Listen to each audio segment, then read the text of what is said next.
somewhat unexpected here in San Diego, but actually we had a little bit of a dry stretch after the last game between CSUN and Oklahoma. It's picking back up here once again. Kind of a heavy mist, 59 degrees with, well, it's been cloudy skies for most of the day as we get going. First pitch in at 6:20 p.m. and Hernandez starts it off with the strike for SDSU.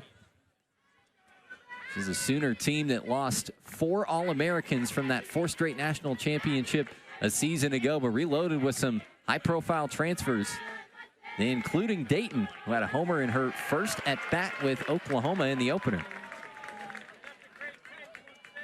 And Hernandez quickly gets ahead of Abby Dayton, 0-2.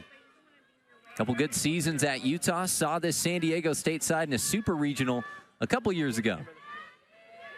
And an All-American hitting .431 last year.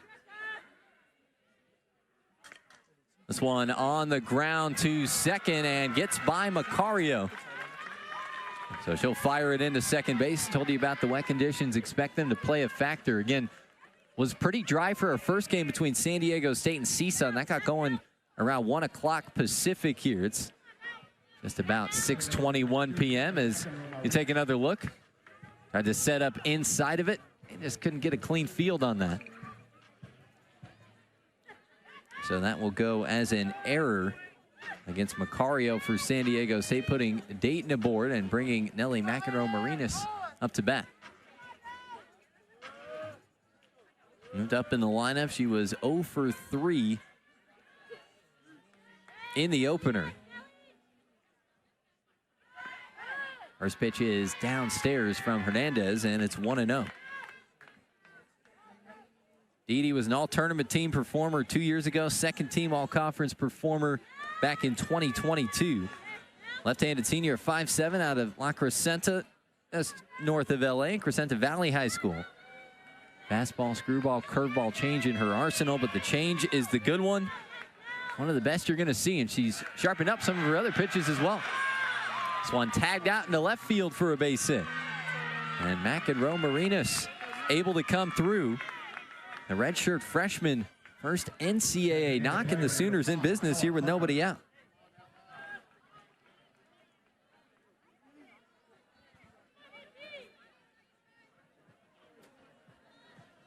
Take another look, left out, over the plate. Nice, easy swing to pull it out into left field.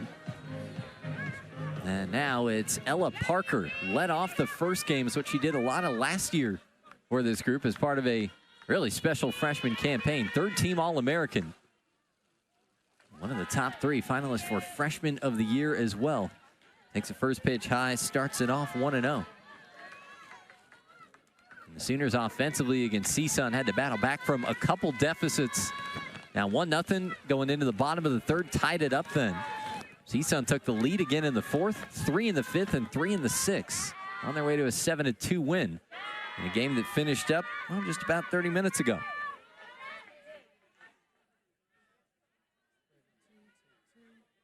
Another ball in from Hernandez. That makes it 2 balls and no strikes.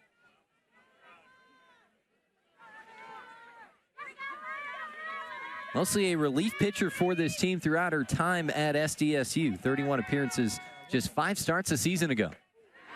And gets a swing and a miss. The off-speed stuff is her specialty. And she's got Parker here 2-1.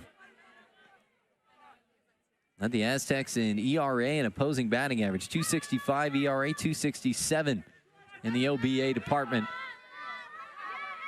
Facing a little heat here in this top of the first. 2-1 is high and off the plate. Make it 3-1 now. For the Aztecs, they had Grace Uribe and the freshman Ava Schafel. A couple newcomers handle all the pitching in game 1. Got Cece Salura, who had a terrific freshman season. Right-hander who we would expect to see at some point here in this second game of the day. That one is fouled off. And it will go 3-2 now to Parker. Not too far from home in Southern California. 8 Californians on the Oklahoma roster this year, and they'll stick around for a little bit in the early going this season. Parker from LA and Notre Dame High School. the niece of LA Dodgers manager Dave Roberts. And boy, that was fun to see with all the action in OKC a season ago, as this is a swing and a miss. Hernandez pulling the string, gets a big out, number 1 for San Diego State.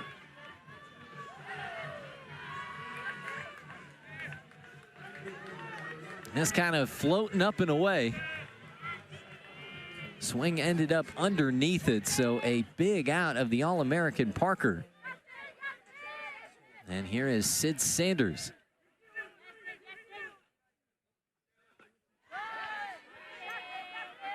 First pitch inside. Sanders able to hold up the swing.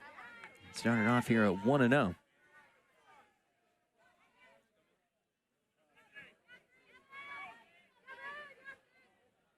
Sooners threatening early, 1st and 2nd with 1 out, just underway here in this top of the 1st. And on a misty night here on Montezuma Mesa. 1-0 pitch in there for a strike. And even it up at 1-1.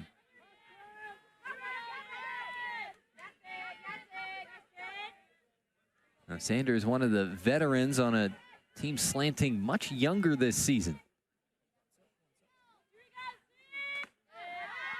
But still garnering the respect in the national polls that you would expect, 2 or 3, depending on where you look. First year for this group going into the SEC. And a tough non-conference slate, as you would expect.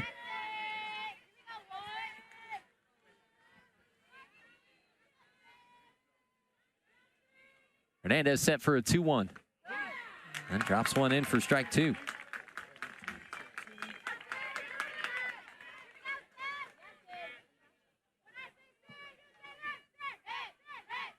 Sanders drew a couple walks in the opener. Once again getting the start at first base and working here with 2 in scoring position. 2-2 from Didi. Softly to second, caught for 1, throw to first to double it off and end the inning. Macario makes the catch, goes back to Farron, and San Diego State able to double off McEnroe Marinas and get out of trouble without giving up a run here in this top of the 1st. Got it jammed inside, and McEnroe Marinas a little too far off the bag there, just 1 out. Trying to see if that Farron in at first for SDSU. Defensively for the Sooners, Sanders is at first, Agbayani at second, Barker at short, McEnroe Marinas at third. Left to right in the outfield, you've got Dayton, Coor, and Pickering. And Emmerling doing the catching. All backing up the right-hander, Sam Landry. So mentioned reloading with some good position player transfers and reloading with a couple good hurlers as well. Landry, the righty, senior at 5'10", out of Mont Bellevue in Texas. And the transfer from Louisiana, she went 63 and 19 there with a 2.12 ERA, 460 strikeouts. And lost 4 of the 5 All-Americans from last year. Their ace, Kelly Maxwell. It was a mix of 4 pitchers at any given point. Cole May, their second most used. Carla Keeney, 4th most innings for this group. Kirsten Deal, the 1 returner who saw a lot of time in the circle. 3 and 2 innings out of the gates. It was Isabella Smith who picked up the win in relief. Here's Bella Espinoza. Starts off taking a strike for San Diego State. 4th-year starter, 2-time All-Mountain West performer. Got it started with a bunt single for San Diego State in game 1. Swings over the top of that pitch, and she'll get behind 0-2.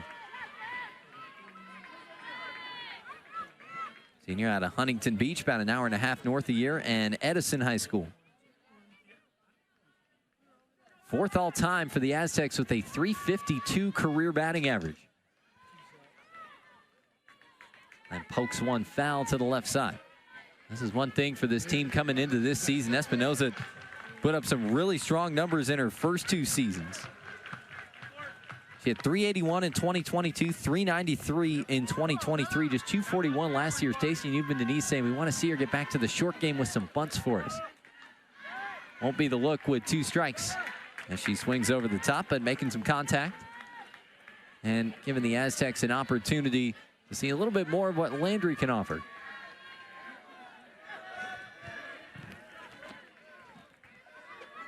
Along with Louisiana out of the Sun Belt, 460 innings. Opponents hit just 202 off versus some really good numbers, and starts things out with a strikeout.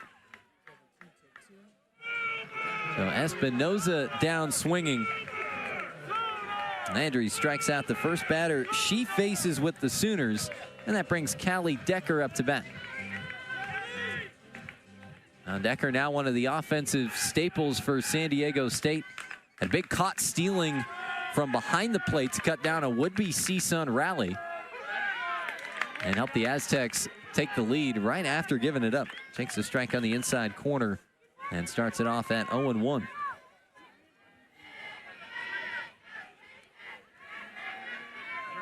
Third year coming over from Florida, two-time All-Mountain West performer, second teamer each of the last 2 years. That pitch dives down and in. Decker has a go and misses and makes it 0-2. Now, no question, one of the offensive leaders for this San Diego State team, returning a couple good bats from last year, including Decker. This one skips in and it goes to 1-2. And the senior standing in from the left side out of New Smyrna Beach, Florida, just northeast of Orlando, and Lake Mary High School. Went to the Women's College World Series with the Gators. We're transferring over here to San Diego State. 1-2 pitch, tagged out into the left center gap, all the way down to the wall. Decker is on her way to second, and she'll slide in with a one-out double.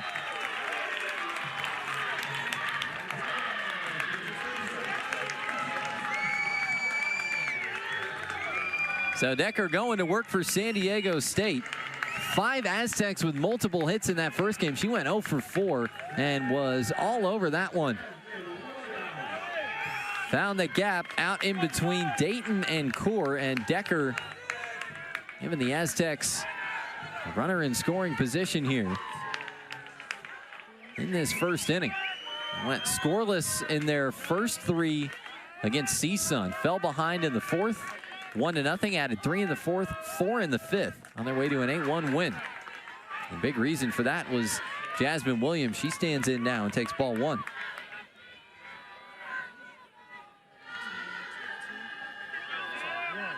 Williams 2 for 4, had a double, 3 driven in, and 2 runs scored. It's underneath one, popped up on the infield, and snag made at short. So 2 down for San Diego State as Barker sees it in. That brings up Angie Yellen. It was Yellen and Williams combining for all 7 of the San Diego State Ribbies in game number 1.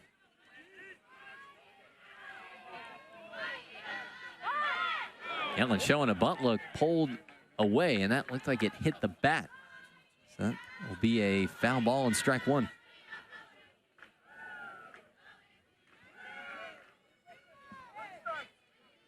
So Yellen ready to go back to work for San Diego State, trying to surprise them, lay it down. That one, and it got right off the knob. You know, if that hit off the hand, there would have been a different type of reaction there for sure.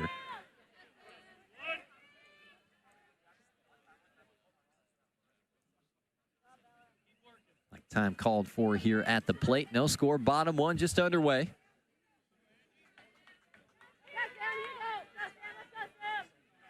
14th all-time meeting between these two programs. Oklahoma leads this series 12-1. Gets in there for strike 2. And the up last year was a 7-0 Sooner win up at the Nutter Classic in Cathedral City. The lone San Diego State win. You got to go all the way back to 2001.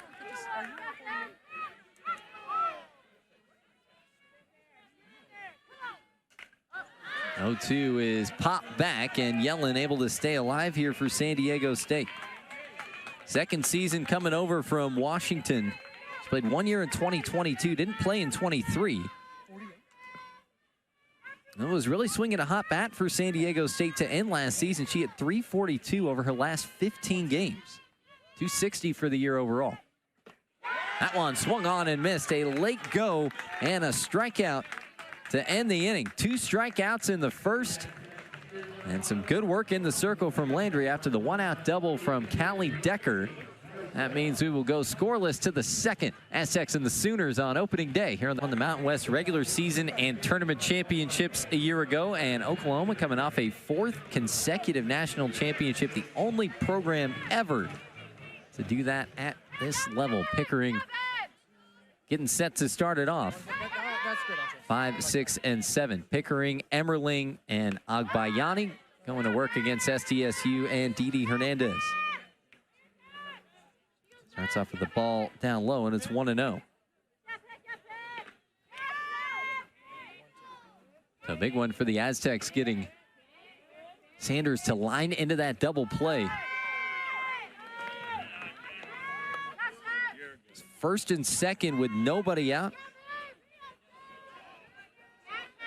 Or a strikeout in the double play got them out of trouble. Hernandez here 2-0 to Pickering. This one's in there for a strike, so make it 2-1. Good start to the season for Pickering at the plate. 2 out of 3 against CSUN earlier. Drove in a couple runs, had a triple, and scored one herself. Bounces one foul over to the right side.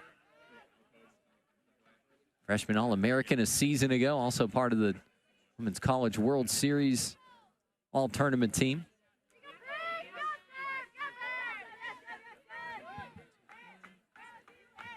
.389 hitter, 12 homers, 51 driven in. Leading off the second inning for Oklahoma. Goes off speed and skips in from Hernandez. So Pickering battling her way into a full count.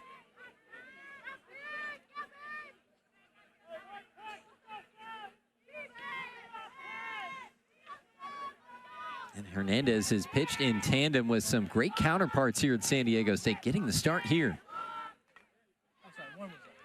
This one's fouled off. They'll make it, keep it rather at 3-2.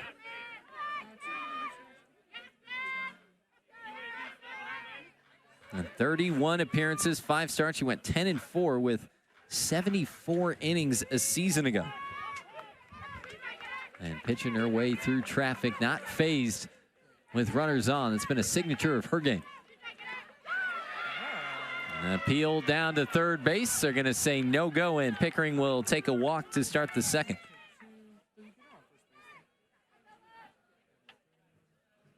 So Pickering gets aboard. That brings up Isabella Emmerling.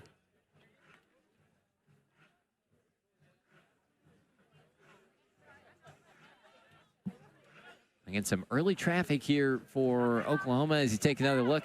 And even from that angle, bat has to cross the plane of home plate. Did go for the appeal. Michael Hernandez pointing down to Joe Havenhill at third. Hernandez is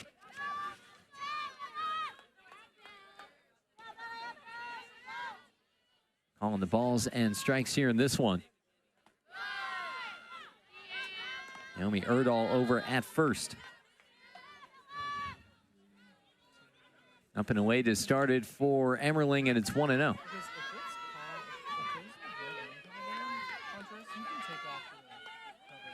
At the start at catcher, drew a couple walks in game one. 6 as a team for the Sooners. They had 6 walks and 6 hits in the win.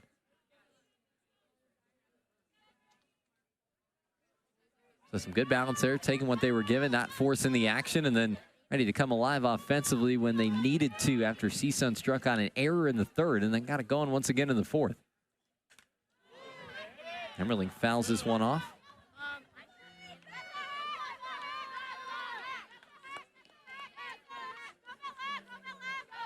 They'll make it 2 balls and a strike. Redshirt junior at 5'10".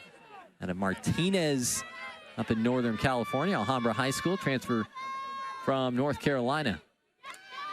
Coming off a .323 campaign, 14 homers, 53 driven in.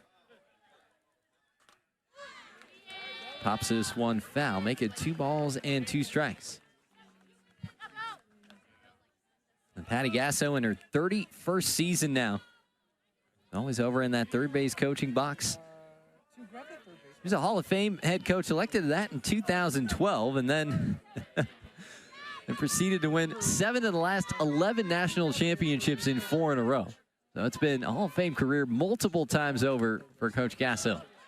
Grounded to third on a second for one and a first for a second Aztec double play.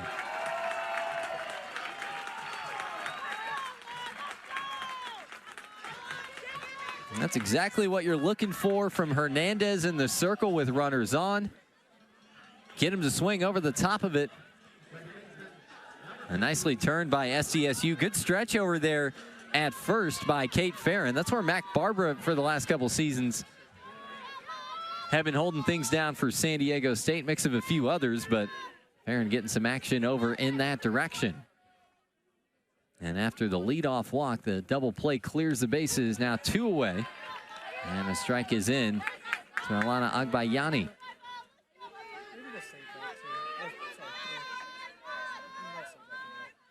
Couple seasons at BYU, initially from Iolani, Hawaii, and the powerhouse Iolani School. Showing a bunt look. They're going to say that one was inside for ball 1. All-region performer each of the last 2 seasons with the Cougars. Take a look. It might have just broken late. Our camera's a little off-center. If you're looking straight away, pitcher batter would be just to the right. By about maybe 10 feet of actual distance there beyond the outfield wall.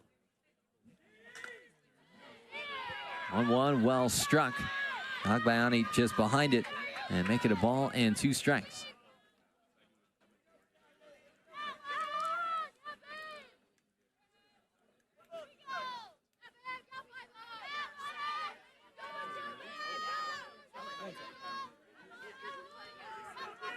Hernandez sets up for a 1-2. And that one is, oh, that looked like strike 3 from up here, but it goes in for ball 2. So running up to 2-2 now. And not sure where that missed. Like a knee-high strike, live and on replay. So now a 2-2 pitch. And fouled off. He might have got that one off the leg just a little bit, but gets out of the box and looks to be all right. Yeah, seen a couple different conferences. The WCC 2 years ago with BYU. And then was first team all Big 12 last season. And now getting set for action in the SEC with the Sooners. 2-2. That one skips in from Hernandez. And run the count full here.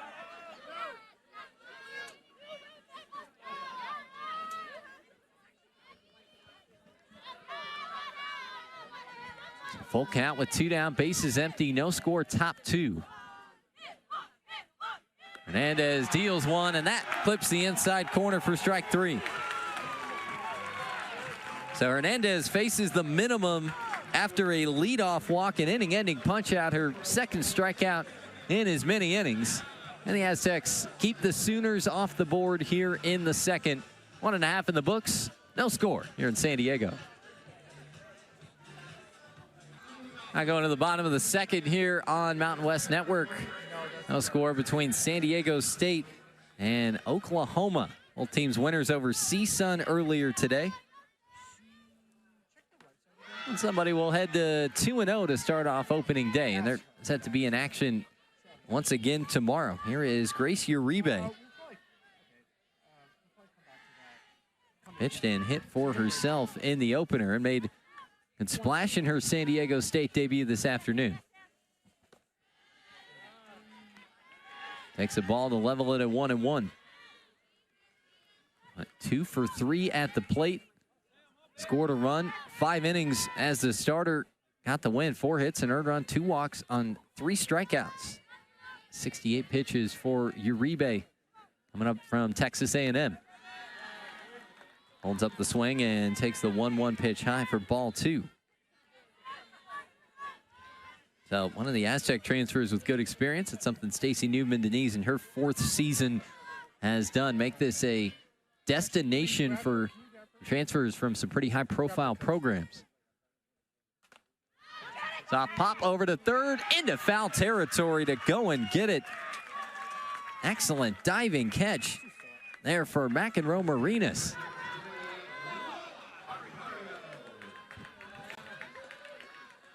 Goes down as the first out of the inning. Quick reaction play, had to have the right read. And pretty clean landing there, too. So nice work from McEnroe Marinas over there at third base. One down here for Lala Macario.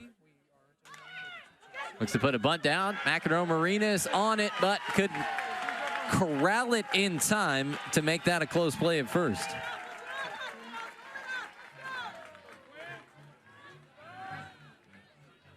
So Macario getting aboard here for San Diego State.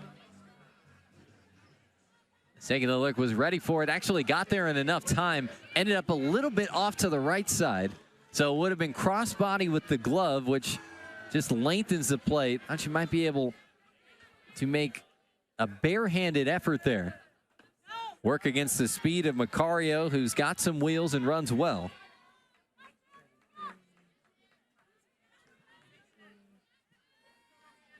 Able to get aboard on a bunt single. Second hit for San Diego State. Here's Quinn Waikey, ready to look at a 1-0 pitch. It's off the plate and make it 2-0. Now Waikey, the true freshman, starting in at shortstop for SDSU.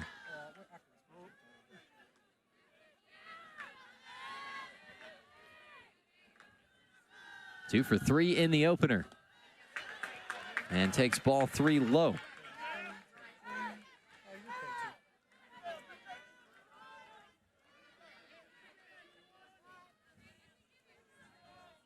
Landry able to pitch her way out of trouble in that first inning. Going back to work here for Oklahoma. They'll go ahead and call timeout. 6 timeouts involving team personnel, 6 involving student athletes only. So Kendall Fern will chat it up with San Diego State, her 3rd season on staff, 2nd season for Curly Grimes, first for Bryce DeColby coming up from Texas Tech. Now coaching first base for San Diego State. Jennifer Rocha, JT Casso, Pelepa Lima Steele on staff for head coach Patty Gasso of Oklahoma. Fun to hear her talk about working with her son, said all these great things, like loves the way he teaches, and then at the end, like, hey, I'm proud of him in that pregame presser. Preseason presser, I should say. Got a look there in the Aztec dugout, and Stacy Newman-Denise, one of the best hitters of all time, former National Player of the Year at UCLA. That was in '02, won a title with the Bruins in 1999. Pitching for a strike, throw down to second. Timing looked all right, but couldn't corral it. So that is a stolen base. Barker covering over there, and Macario able to get on the move. Now set things up for Waikey with the runner in scoring position. 3-1 with 1 away, no score, bottom 2. And that's in there for a strike. Got it on the inner half. Waikey checking the swing, but that one comfortably in the zone.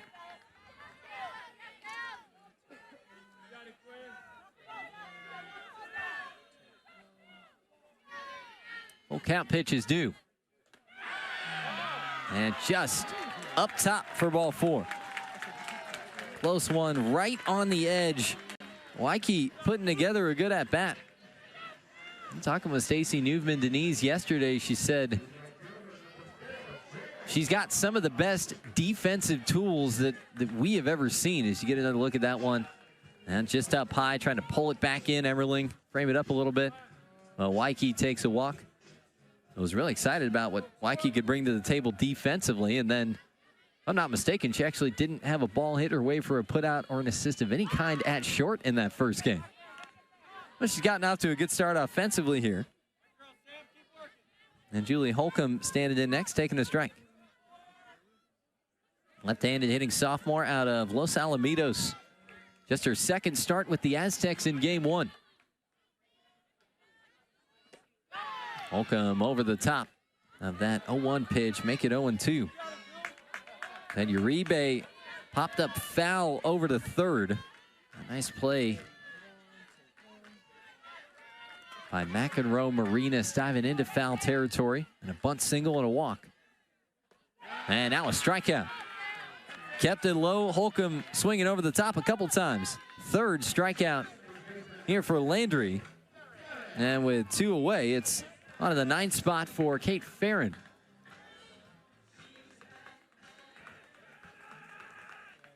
Second season for the Aztecs, a transfer from Dartmouth. She was a 2-time first-team All-Ivy League shortstop. That's Farron that we're talking about, but it looks like Aztecs are going to be making a move to the bench, trying to strike first here. So they're going to call on Shannon Cunningham, Arizona State transfer, who made her SDSU debut as a pinch hitter, went 0 for 1 against CSUN. A career .254 hitter coming into the day. So Cunningham against Landry. Macario's at second. Wyke's at first. No score. 2 down. Bottom of the second here on day 1 of this 2025 campaign. Spots one up nicely on the inside corner and starts off Cunningham 0-1. Stacey Newman-Denise really likes the depth and the speed of her group this year. She said those are a couple areas I look at as being excited about, but a little more depth in terms of the position players compared to last season. And already a team that ran a lot. Second to Mount West in stolen bases. Expect to see some more of that this year. This one tagged out to center. Kaur heading back to the wall, and that one is gone. Welcome to San Diego, Shannon Cunningham. And the Aztecs grab a 3-0 lead here in the second.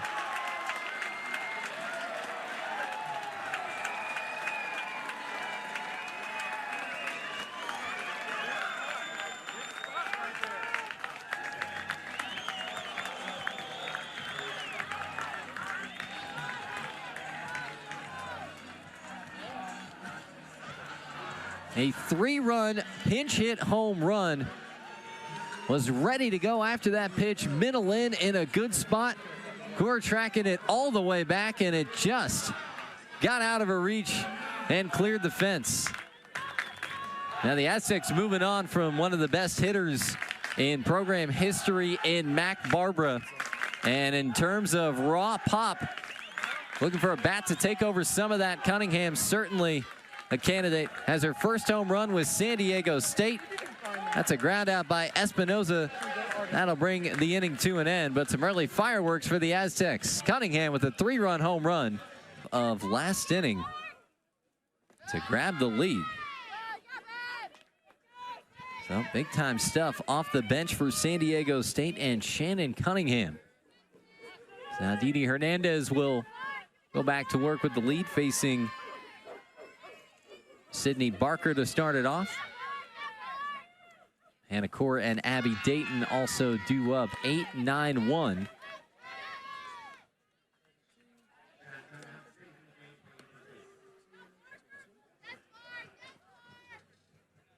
And quick get together here for San Diego State is going to call timeout.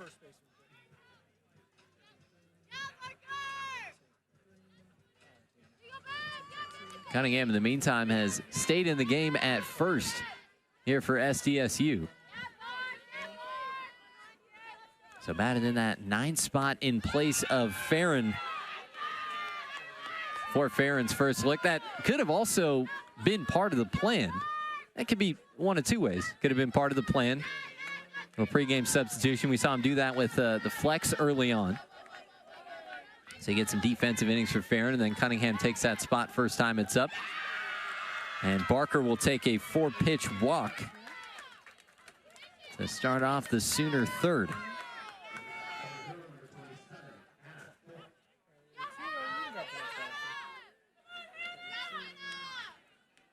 So Sooners looking for the answer here in the third. And that will bring up Hannah Kaur.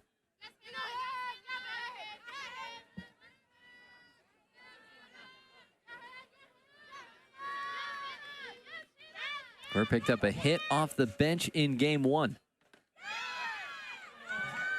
Starts off taking this one up top end. It's 1-0, so a 4-pitch walk. Start the inning.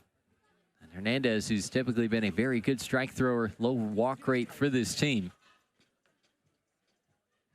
Working a finer command. They called an early timeout, and now Stacy Newman-Denise will check in as well.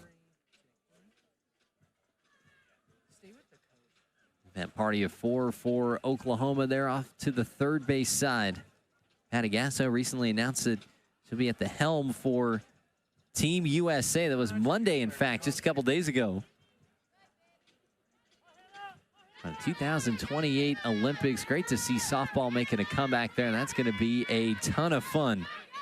The national team's going to be in the most capable hands. Hernandez back to work, 1-0 to Core. Gets it in for a strike. And goes to 1-1. So first strike for Hernandez in 6 pitches this inning.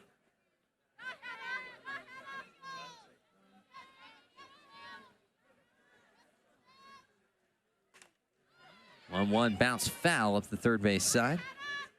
And make it 1-2.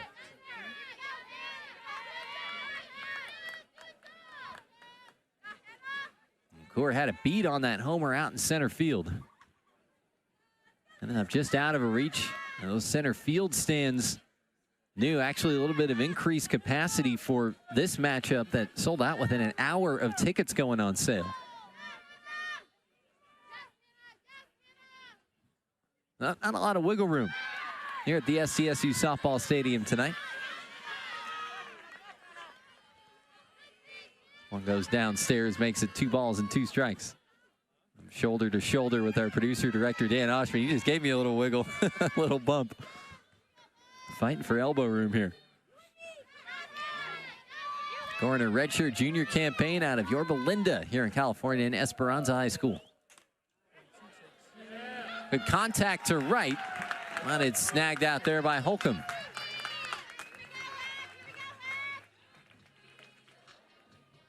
So one trip through the order complete and goes back to the top here for Abby Dayton. Preseason All-SEC pick, coming off that All-American campaign with Utah. Was also an All-Region performer with the Utes in 2023. He was the Pac-12 batting champ a season ago at .431. Really strong defensively as well. Starts off taking ball 1.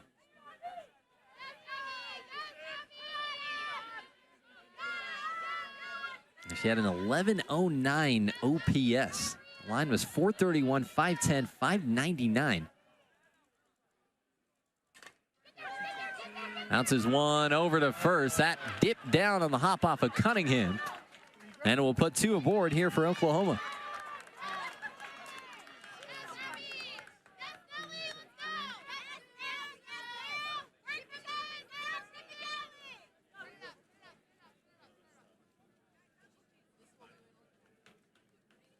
If I had to go hitter error off the top of my head, I would go error. That took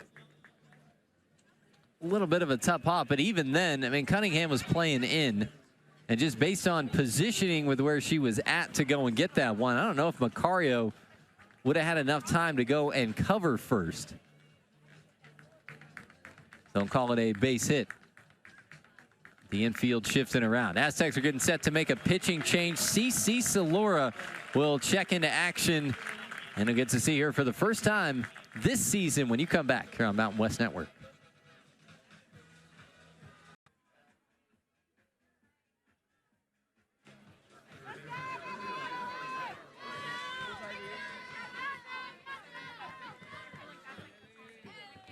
CC Salura into action here for San Diego State, getting set to face Nelly McEnroe-Marinas. 1 out, 2 runners on for Oklahoma here in the top of the 3rd. And Salura starts out McEnroe-Marinas with a strike. Able to get a couple aboard.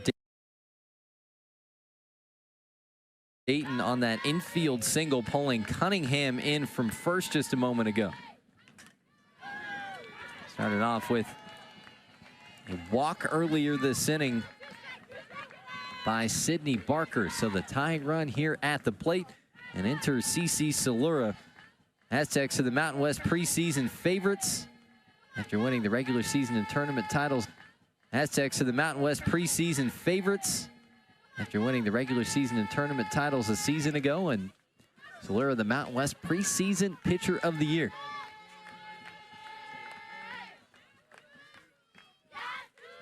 Sophomore readies the 0-2, and little chase material ends up off the plate.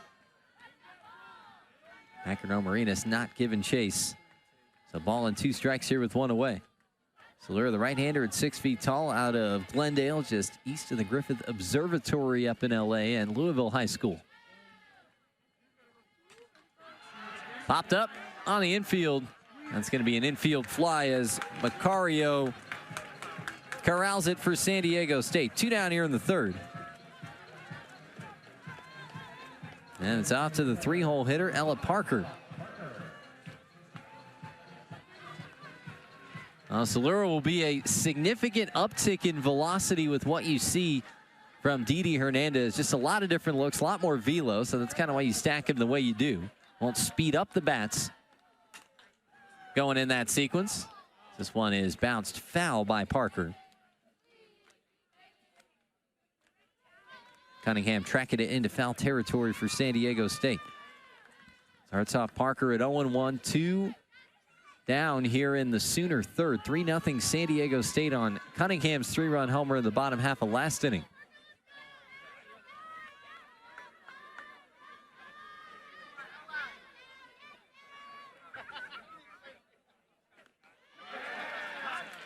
Next one into Parker for a strike, and it's 0-2. Salura can dial it up to the high 60s. Good down ball pitcher. Control and a strike thrower with that heavy down action, and she will mix in the change from time to time. 0-2, good contact, but foul. So no balls and 2 strikes. So trying to get reacclimated velo-wise with a good spike for Salura coming in there for San Diego State. Part of what made Ali Light so good for the Aztecs, one of the key pitchers they lost from last season's team, the big break, and Salura can do that, good drop, plus the velo though. It's like what Ali Light used to be able to do for this team, plus about 7 to 8 miles an hour of velocity, and Salura going year 1 to year 2. Stacey Newman-Denise telling me, hey, her velo floor has been up. It was mid to high 60s was the range heading into her freshman season. She said now she's consistently seeing that floor in the high 60s. Dips downstairs. Parker lays off and makes it a ball and 2 strikes. Now very much a pitching staff by committee for San Diego State. They took to that a couple years ago. One of the first bigger time programs to really dive in with it. And it managed to work it effectively. 4 different pitchers here over these 2 games. Well, the good news is they've got the experience of Salura back, along with Hernandez. Also had Ava Schafel, who showed out well to close out that first game, and Gracie Uribe retired the first 8 batters that she faced against CSUN this afternoon. As far as the rest of the pitching staff goes, Olivia Gigante, expect to see her toss some innings for San Diego State at some point this year. I want to go back up the middle. That's a base hit. Parker comes through. Throw will be cut off, and Oklahoma is on the board. Parker, the All-American, comes through with a 2-out RBI single, and the Sooners chop into the deficit here and make it 3-1.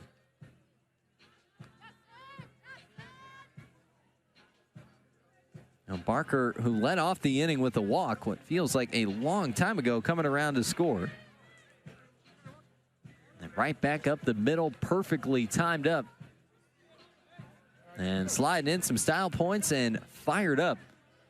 There was Barker. She went in to score.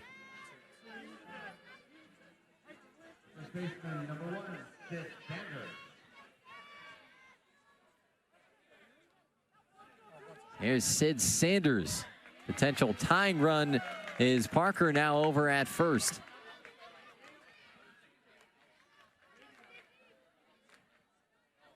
Sanders back home in San Diego out of San Marcos High School, former Knight up in North County Extended. A 35, 40-minute drive here from the Mesa.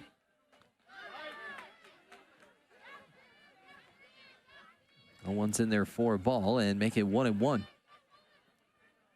Lined into that double play, kind of that soft liner to Macario at second base back in the first inning. Aztecs had turned to double play in both the first and second innings. Big reason why they were able to hold Oklahoma scoreless out of the gates. 1-1 popped up to the left side. And Angie Yellen tracks it in for the final out of the third. Ella Parker coming through for Oklahoma. RBI single with 2 down.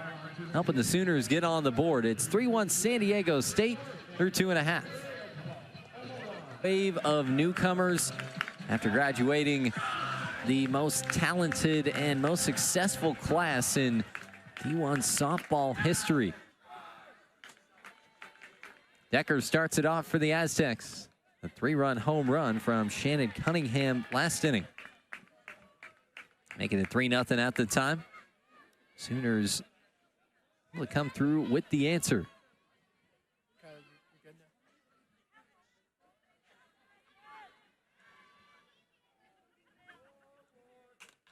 1-0 pitch is right back at Landry, and she'll make the play, 1 away. Has gotten the first batter out here in each of these first 3 innings. And now getting set to face Jasmine Williams as you take another look. Not easy to do. Kind of reaching behind where you finished that time, but kept her balance nicely. Got the glove on it. Hit the play for the first out of the third. Williams is late on this one. Hot coming off the bat. Up to the right side, and it's 0-1. 2 for 4, 3 RBI, 2 runs scored in her Aztec debut against CSUN for the Cal State Fullerton transfer. And pops this one back to the screen. Sophomore back home in San Diego here out of Seal Canyon High, where she was the former CIF Player of the Year as a senior. Part of a Fullerton team that's been toast to the Big West for a handful of seasons now. They won the regular season title and had a decent run in the Stanford Regional last year. That one fair down the third base side. Williams on her way to second as the ball gets into the corner, and she'll be there with a stand-up double.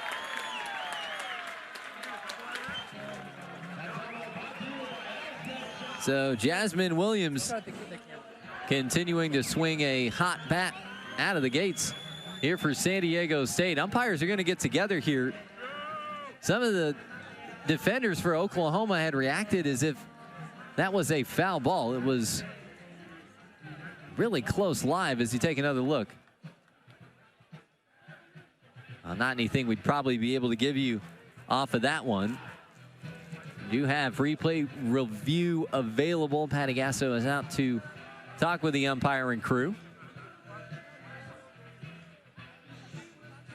The tricky thing is, even with the video system that's in place, not sure if you'd be able to get that perfect shot down the line. It's a Speedio camera system, 4 cameras independent of our broadcast, and we do not have access to them.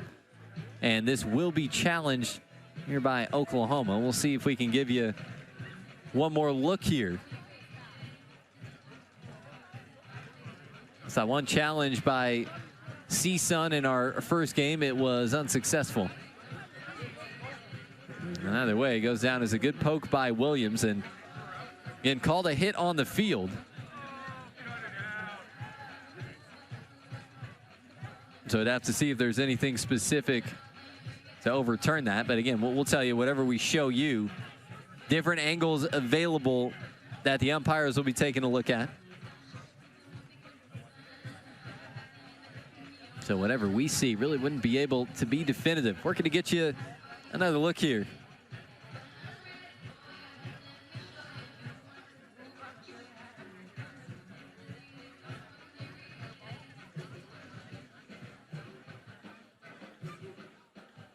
San Diego State trying to tack on after that 3-run bottom of the second. This is as good as it's going to get from our standpoint. And again, not the same look that the umpires are taking a look at, so it's our best guess. Thought it looked like a fair ball live. We'll see what they come out with on the other side of a quick breather here on Mountain West Network. They're going to get the coaches together here after this challenge, which makes you think it's not going to be straightforward, but we'll see. It was a challenge on a fair foul ball off the bat of Jasmine Williams for San Diego State. So Stacy Newman, Denise Patigasso out with the umps.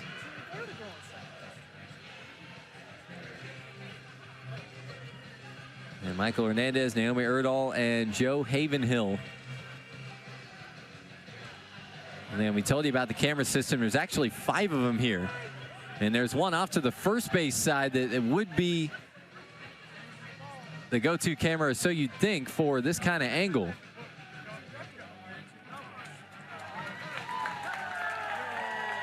So brought the coaches together, gave an explanation, and Williams is not going anywhere. So it looks like she'll stay at second base. Call on the field stands. That's interesting. You feel like if the call on the field stands, that's usually self-explanatory. You wouldn't need the get together. Must have been an extra reason for that. So Williams into second. That's a 1-out double for San Diego State, and Angie Yellen takes strike 1 here. 0-1 with 1 away. 3-1 San Diego State, bottom 3. And that's off speed. Good time to change the speeds from Sam Landry. And it goes here to 0-2. Yellen struck out swinging in the first for the Aztecs, coming off of a monster game 1. And 2 for 3 with a 3-run homer, 4 driven in total.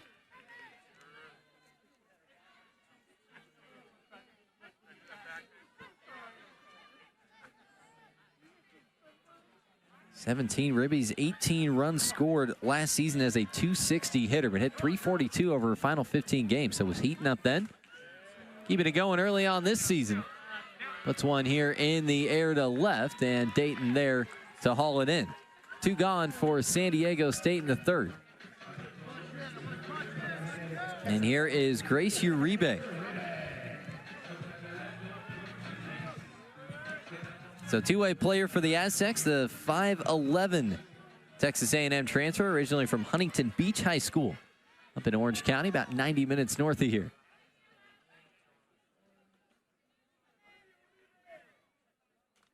And Uribe fouls it right back to the netting. She'll start off at 0-1. Popped out foul for that first out of last inning. Remember that nice play by McEnroe Marinas, diving into foul territory over on the third base side to get the Aztec DP. A 1 pitch drops downstairs, making a ball and a strike. Aztecs looking for more here. It's been a signature of this offense, and once they break the lid, they are tough to stop. Runs came out in bunches late against CSUN in game 1. There's a swing and a miss. Another good change of speeds. Makes it a ball and 2 strikes. And down 1-0 going into the bottom of the 4th. 3 in the 4th, 4 in the 5th, 1 more in the 6th, and we're in potential run rule territory for a good stretch to close out that win. 1-2. Some heat this time. It's inside for ball 2.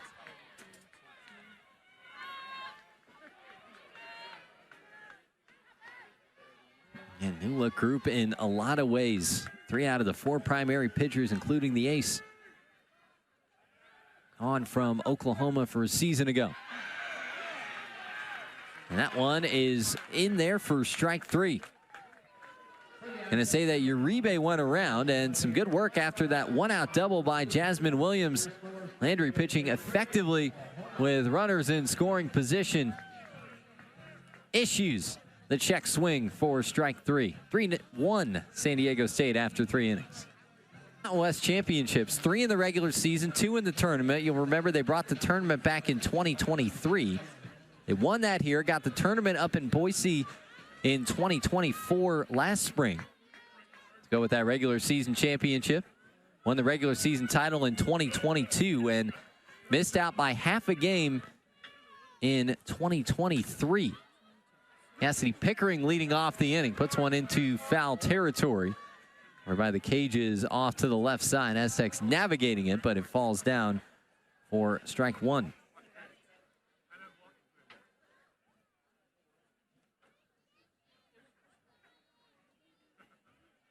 Now a couple of Aztecs heading over in the area to try to make the play.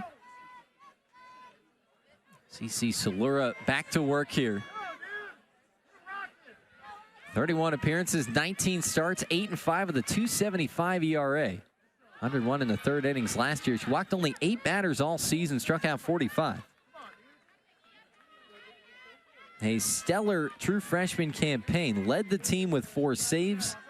Second in the NCAA in walks per 7 innings with .52.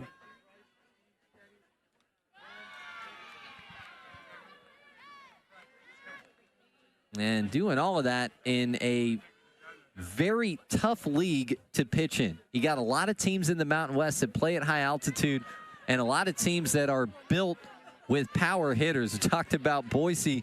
That sure is the case for the Boise State Broncos. So control and strike throwing for Salura. He was ready to go right out of the gates and actually pitched well in this matchup against Oklahoma last year. Held the Sooners to a run on 4 hits over 2 2/3.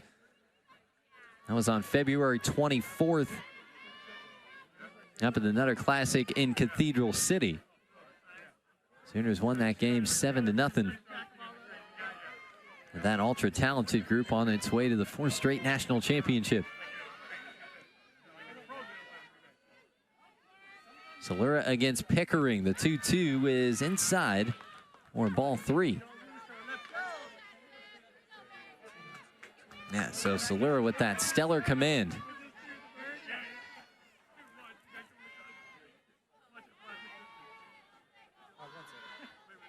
Pickering coming off that freshman All-American campaign. Puts a swing on this one, sends it as a fly ball out to left, and snagged out there by Espinoza.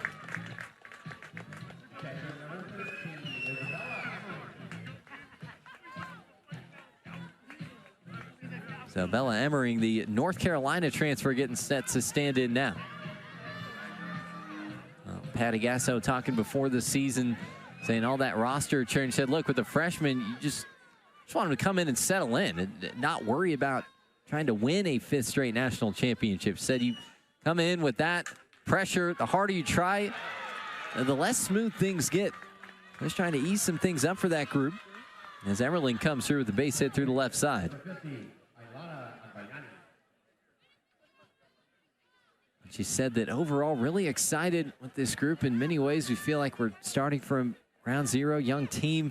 It's not going to be the traditional look that we've had the last handful of years, but one thing that we will keep is that championship mindset. She said, one thing I know, that this group is going to fight and not quit. She's seen it out of them and everything leading up to the year.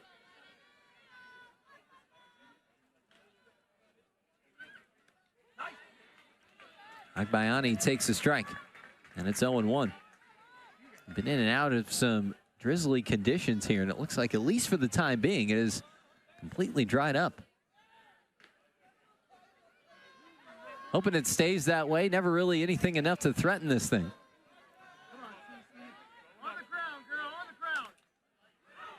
One is put just into play. They're going to try for a second. Now they're going to call it a foul ball. I think it hit off of Agbayani in that left-handed batter's box. So we thought we saw live. Hit off of Agbayani, then bounce back into play. If it does that as a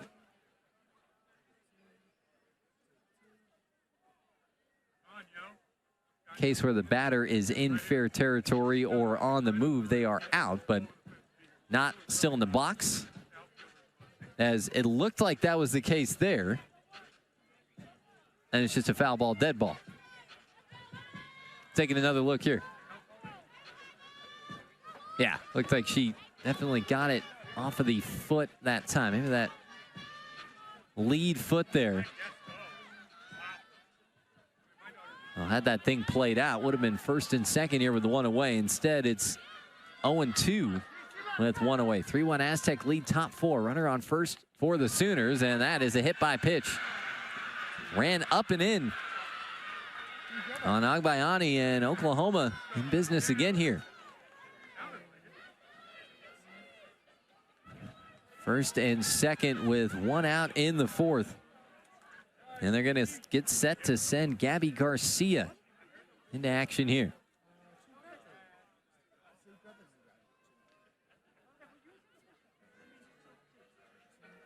Garcia, who got the start at shortstop in game one.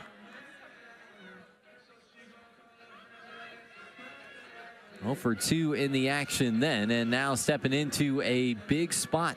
Again, the table setting has been steady. Leadoff hitter board in the first 3 innings. Didn't get it here, but backed it up with a single and a hit by pitch.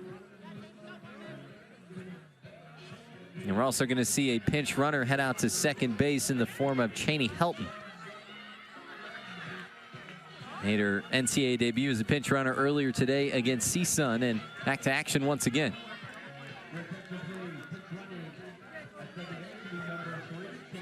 Here's Garcia, the freshman, standing in for the left side at 5'4", out of Chandler, Arizona.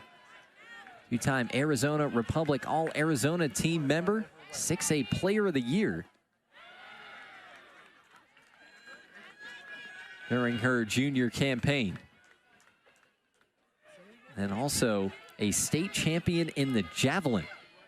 So really well-rounded athlete. Going back to work here against Salura.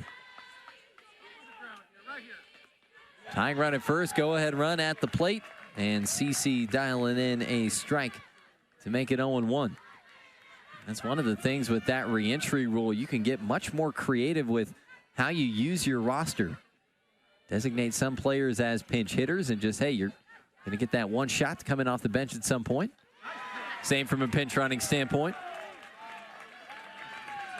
Salura reining the control back in here. It's another strike in, and it's 0-2. And you can see Macario coming over from second base. Always good vibes and good energy from her.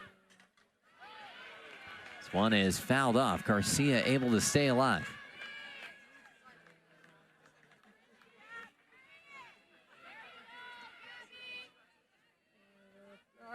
.496 hitter in high school with 70 ribbies. Really good defender as well. That's why that's pretty cool for both of these teams, seeing, at least from a game one standpoint, true freshmen starting at shortstop. 0-2. Right back up the middle. Attack second for one, and another double play turned by the Aztecs. Their third of the game. Cuts things short here for Oklahoma in the fourth. And keeps San Diego State on top, 3-1. Range in from short. There's Quinn Weike. Told you about her defensive prowess, helping turn it smoothly. 6-3 for San Diego State. 3-1 Aztecs. Halfway to a full 7 here on opening day. Sold out in less than an hour. Part of this triple header here on opening day, and looks like we may be due for some more softball here tomorrow with some weather in Southern California. As Macario puts down a bunt and beats it out. Another bunt single for Lala Macario. Aztecs relying on that with Espinoza in game one, and Macario here to start off the fourth. It's just a great tone setter, putting that pressure on. Pretty good effort over to try and get that thing from McEnroe Marinas. Not perfect bunt with the perfect speed, even with that kind of jump. Not easy to defend.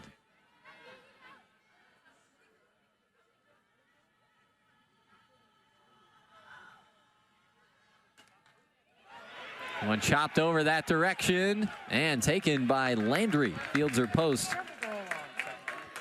And gets the out at first. Not an easy play to make. Going away from first base outside the circle. And Waikiki will put Macario into scoring position here.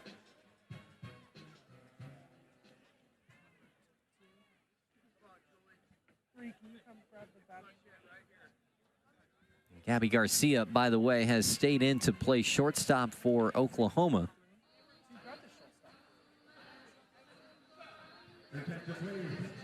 And also Emmerling back in to catch from a defensive standpoint.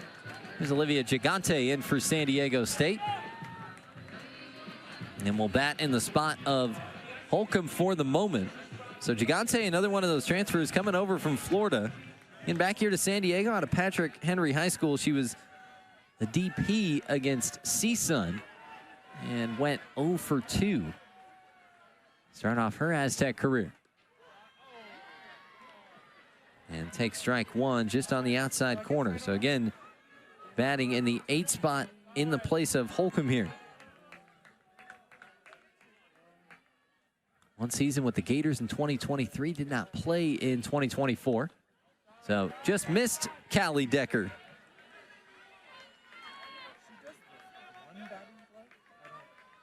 .37 appearances, 19 starts, .242 hitter, but a .500 slugging percentage a couple seasons back with Florida. Landry's 1-1 is popped foul.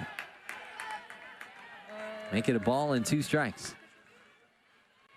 One away for San Diego State, bottom 4, 3-1 lead.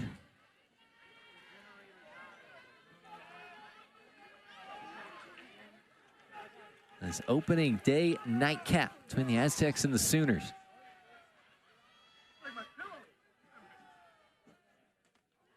One-two runs upstairs, make it 2 balls and 2 strikes.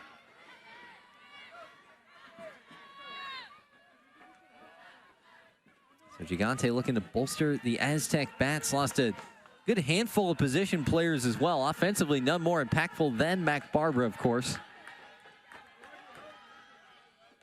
There's a swing and a miss. Got her over the top of some off-speed stuff. And another strikeout. Gets us to 2 outs here in the 4th. Told you about the strikeout numbers. Very good at Louisiana. Just keeps that thing down, and Gigante kind of swiping over the top of it. Have to go low to high just to be able to do anything with that. But good spot when you had some room to work with there. There's Cunningham, homered last time up. So staying here in the spot of Farron, and takes a ball in the outside corner, drawing the ire of some of the home fans here. 6th homer of her NCAA career, and first was San Diego State. Rerun shot out to pretty much straightaway center. So Cunningham will go ahead and lay off.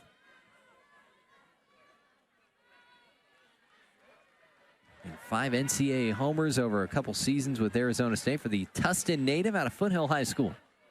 Stepping in at 5'9". Landry ready for the 1-1. Cunningham pops it foul. It's 1-2.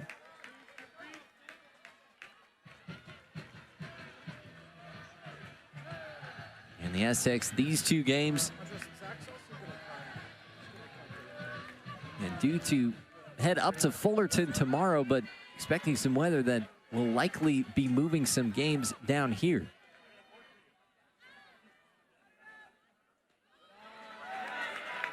One down in the dirt. Macario had it red and scampers off for third base.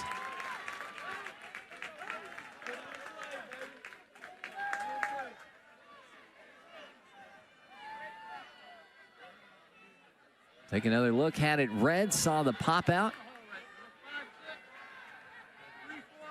And able to get one bag closer. 2-2 now. That one in there for a called strike 3. Back-to-back strikeouts And stopping an Aztec rally before it could get going after the leadoff bunt single by Lala Macario. So some effective pitching with runners on by Sam Landry. Keeps the deficit at 2. 3-1 San Diego State through 4 innings. The 5th inning here on Mountain West Network. San Diego State jumping on Oklahoma with a 3-run second. 1 in the 3rd for the Sooners and nothing across in the 4th. Run on 4 hits, no errors, and 4 left on for visiting Oklahoma heading back to bat. 3 runs, 5 hits, an error, 3 left on for San Diego State. CC Salura starting out Maya Bland with the strike. So Bland has grabbed a bat here, got the start in right field in game 1. And struck out, only plate appearance there. Salura's 0-1 pitch is bounce foul, trying to sneak it inside that first base line.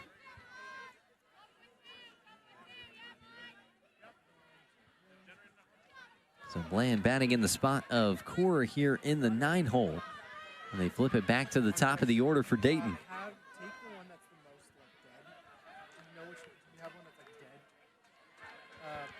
Aztecs have turned 3 double plays.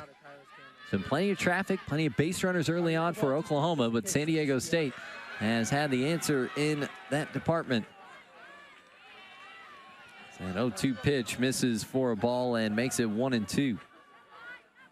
Something they excelled at last year. Good host of down ball pitchers, inducing a lot of ground balls. They turned the 17th best double play average in the country, San Diego State, a season ago. Bounced over to third base. Yellen is there, and the throw's in time.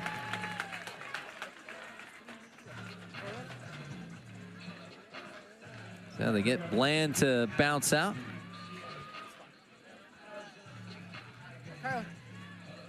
And 1 away. Here's we go back to the top of the order for Abby Dayton. So Salura for San Diego State. She came in last year, was D1 softball's preseason pitcher of the year, coming in as a freshman. Dayton swings over the top of this inside pitch and starts it off 0-1. It was all that and more for SDSU, so brought them to having a really good rotation of 3. Salura, Hernandez, and Allie Light, we talked a little bit about tonight. The other thing that you knew from San Diego State's standpoint is, look, Hernandez came out and started this game. Often pitches in relief, but that you knew you were going to have Salura stepping into that light role for sure. And we'll see what becomes of the 2 pitchers on staff. In Uribe and Shapley is the ones that we expect to see a little bit more as this season rolls on. But look, team that has pitched and defended really well consistently under Stacey Newman-Denise. 36 in ERA, 39th in fielding percentage last year. There's a batting average. They hit .285, which nationally speaking, pretty good at 84th, but in an offense-heavy league in the Mountain West, that was only good for 7th.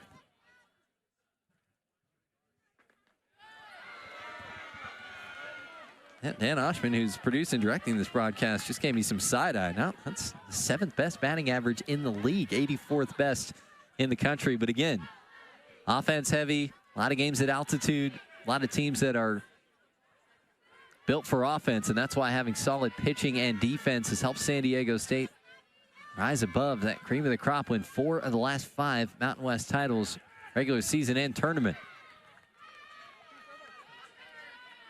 And if you've been with us the last couple of years, you know where this is going. The only one they didn't win, an unplayed game between Boise State and Colorado State 2 seasons ago because of snow, never got made up. Aztecs were a half game behind the Broncos. They had the tiebreaker. They didn't get the game in. And, well, one of the bigger effects to that was that the regular season champ gets to host the conference tournament the following year. So that's why it was in Boise. Rams, as they typically do, had a good team. If they had won that game, then the Aztecs would have won the regular season championship. You can talk about margins in single games all you want, but I think an unplayed game is a little bit more of one to keep your eye on. Good battle going on here as Dayton stays alive by fouling off that 3-2 pitch.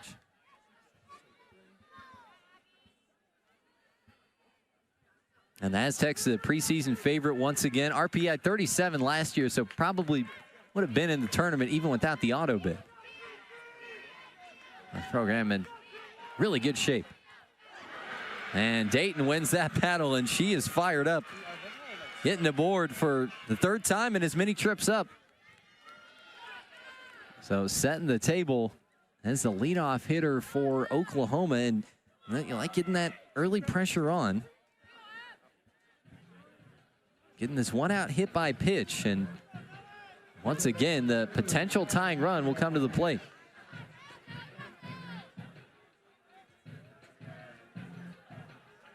And so Dayton, who had that homer in her first at-bat in game one, always need a little something to get the season going, and that was after an error at short that gave CSUN a run that they probably wouldn't have had otherwise.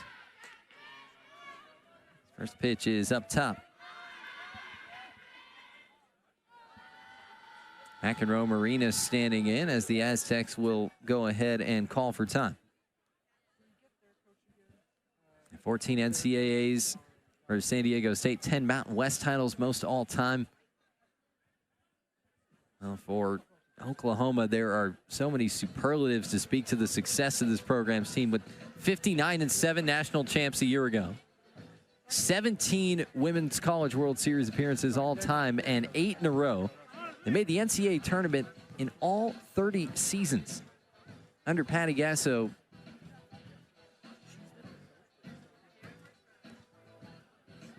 their lowest win total in a season was 41, and that was quite a few years ago. It's been one of the more remarkable runs in modern college athletics, certainly at the D1 level, and certainly among the higher profile sports that you tend to see. You say men's and women's basketball, men's, women's soccer, volleyball, football, baseball, softball. Building up a dynasty, and again, a lot of square one work for this team, but still ultra talented, battle tested, no doubt, by the time they get to the SEC.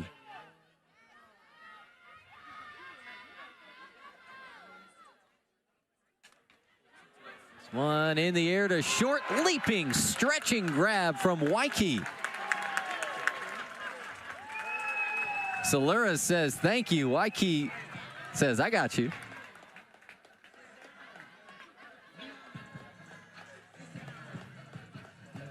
Now balanced at contact, took that little hop, and then was ready to stretch and go back.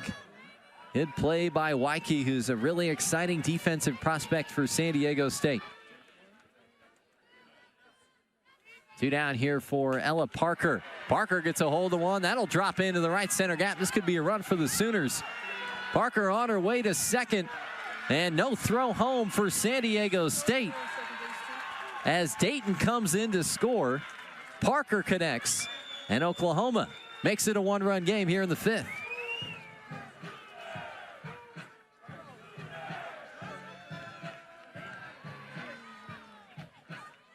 It's Parker once again. Aztecs taking that 3-0 lead in the bottom of the 2nd.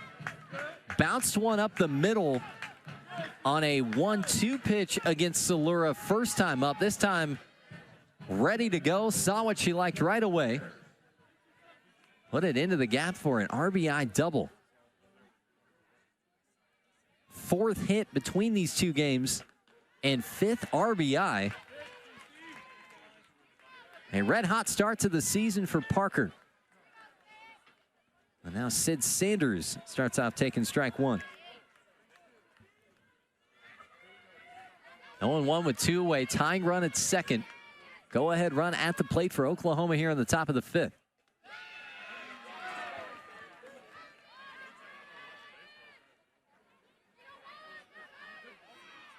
No one up top, make it a ball and a strike.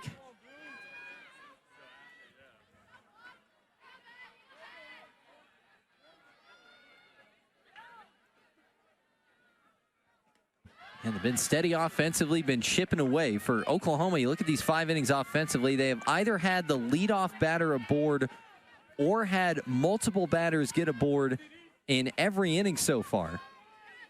And in a couple cases, or going back to the first inning, they had both of those things.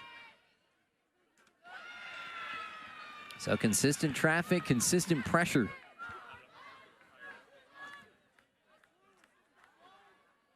In fact, we have yet to see a 1-2-3 inning for either side so far in this one.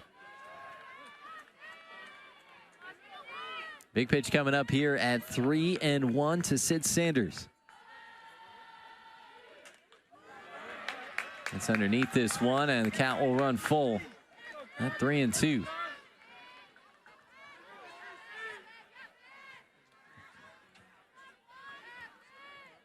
Pac-12 Freshman of the Year a couple seasons back with Arizona State. Some great starting experience. Another one of those high-profile transfers. Oh, that one misses up top for ball 4.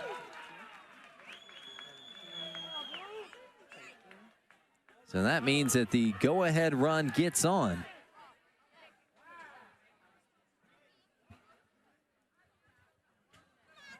And setting it up for Cassidy Pickering here. And the Aztecs will get together and talk it out.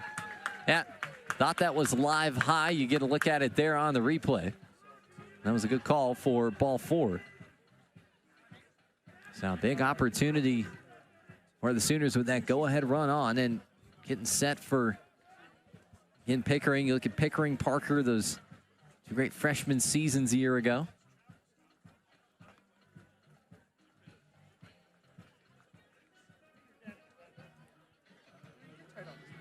Pickering a really tough out as San Diego State's going to go ahead and make a pitching change.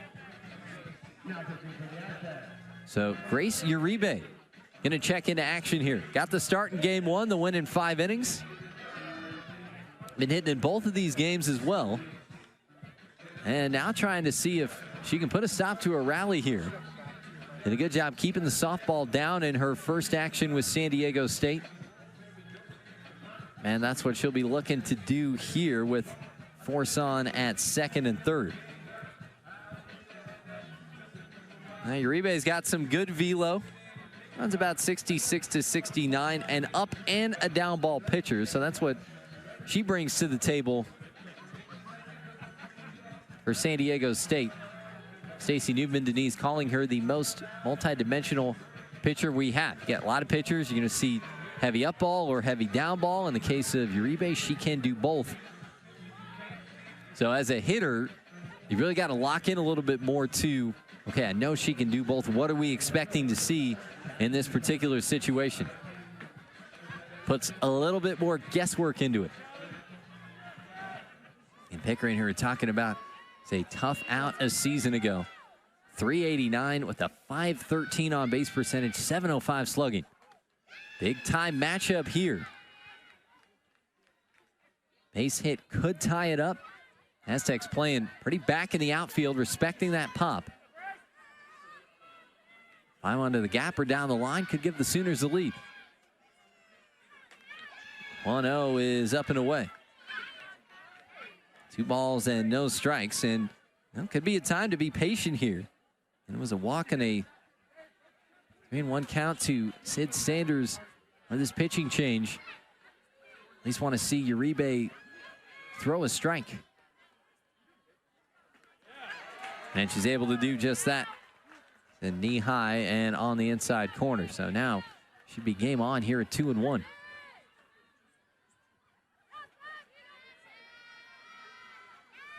Parker's at second, Sanders at first. 2-1 pitch. In the air to center. That is tattooed and gone. Big time rally for Oklahoma, and Cassidy Pickering with a 3-run shot gives the Sooners their first lead of this nightcap. It's 5-3.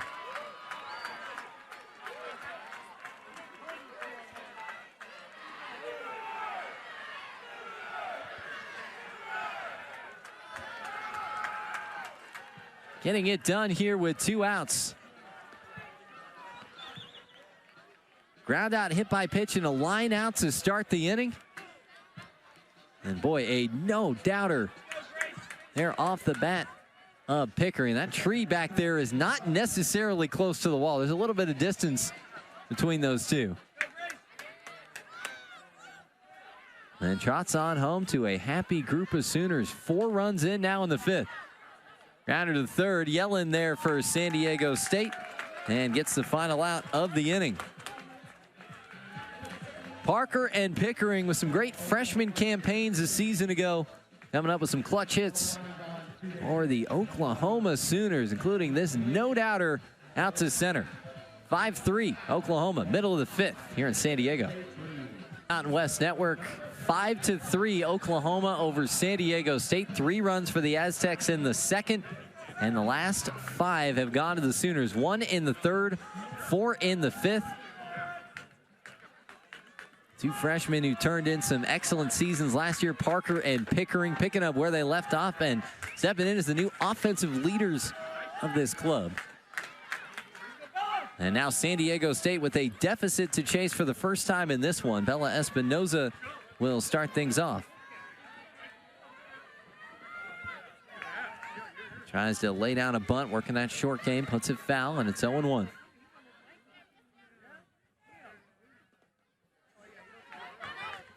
Downstairs, make it 1-1.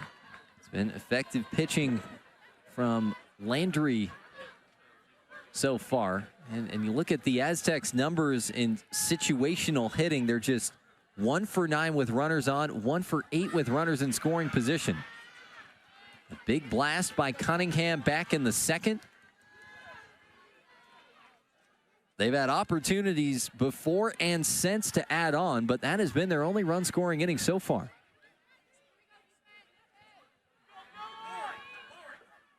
1-2 is off the plate. 2 balls and 2 strikes here for Bella Espinoza. Struck out first time up and bounced back out to Landry. First 2 innings has not been up since, and it's a swing and a miss. Another strikeout. Time it starts off the 5th. So now the bid to try and protect this 2-run lead for Oklahoma starts off on a good foot. That'll bring up Callie Decker. Decker doubled back in the 1st and bounced out back at Landry in the 3rd. She's been busy. She's had some of the strikeouts just so straight up putaways, and then a couple hit back in her direction as well. Line at the moment, 4 1/3, 5 hits. Just the 1-run scoring hit with the 3 earned, a walk and 7 strikeouts on 65 pitches. And all told, you look at the traffic, you look at the table setting for San Diego State. They've gotten their 1 or 2 hitter aboard to start every inning. 5 hits, 2 doubles, a homer. And if you say, hey, if it's only 3 runs, you'll take that, especially with the Sooner offense providing a lot of traffic on the other side. Finally got out of a double play cage that they were locked in for a little bit, and then came through with a couple big knocks in the top half of this 5th to the tune of 4 runs. 1-2 with 1 away, bases empty. Landry against Decker. And Decker fouls it off for San Diego State. Told you about some possible movement in the schedule. Now getting word that that will not be the case. So we'll go on as normal tomorrow for the Aztecs up at Fullerton. They'll take on Southern and Cal State Fullerton. And Army up in Riverside. Round out their slate of 5 here on opening weekend.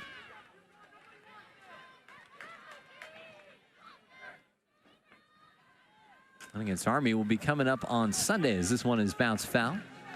And then what's a little more unusual, we've typically seen a home event for San Diego State. That won't be the case. They'll head to the Shriners Invite in Florida, Alabama, Wichita State, Missouri, Virginia, and Charlotte in week 2. Then the Nutter Classic back in Cathedral City, Oregon, UC Santa Barbara, UC Riverside, St. Mary's, and Hawaii. After today, 19 days until they're back at home against California Baptist on February 25th. Runs up and in. Hits Callie Decker. And the Aztecs will get a one-out base runner here in the 5th. Bring the tying run to the plate. Form of Jasmine Williams, who will look to continue swinging a hot bat.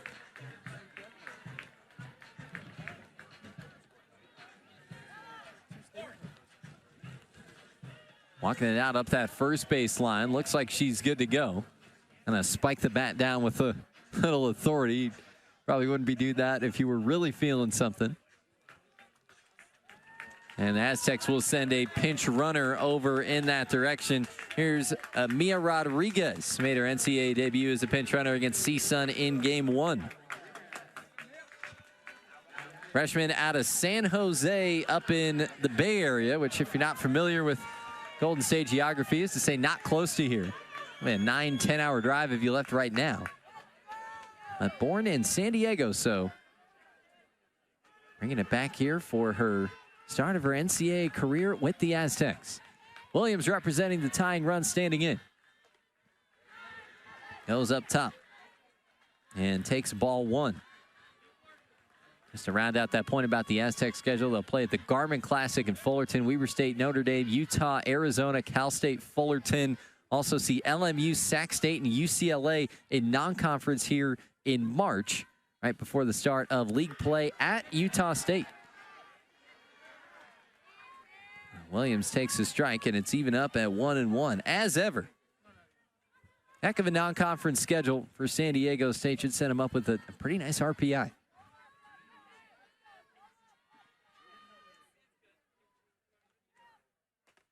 One Sales up top. Make it 2 balls and a strike. He's handled all the action so far in the circle for Oklahoma. A couple pitchers in that first game, Deal and Smith. It's been Landry all the way here, pitching with the lead for the first time in this one. 2-1 is downstairs, so goes a little high, goes a little low, but can't find the zone, and Williams patient here for San Diego State. 3-1 count with 1 away. 5-3 Sooners in this seesaw battle of a game.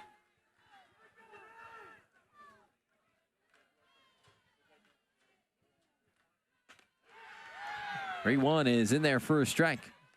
Run the count to Williams full at 3-2. Popped up in the first and doubled a couple innings ago in the third.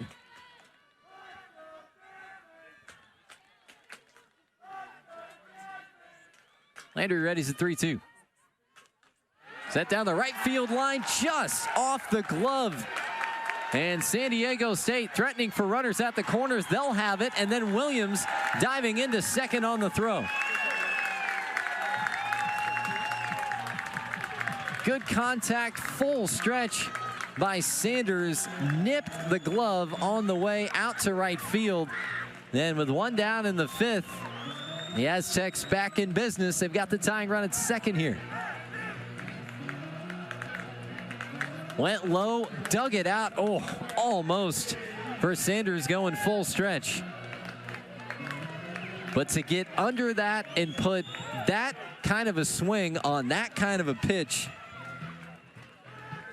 that is something special from Jasmine Williams. It's going to be a single and then advanced on the throw, and then well, there's some of the team speed. That's one thing Stacy Newman-Denise was excited about, the uptick in speed. Across this roster, Rodriguez forcing the action, getting to third.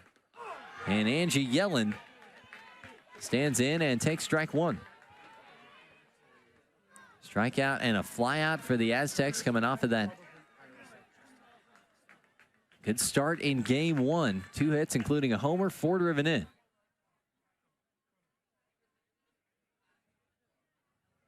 Aztecs just quickly calling for time, checking over to Kendall Fern in that third base box. 0-1 with 1 away, 5-3 Sooners, tying run at second as Yellen takes strike 2.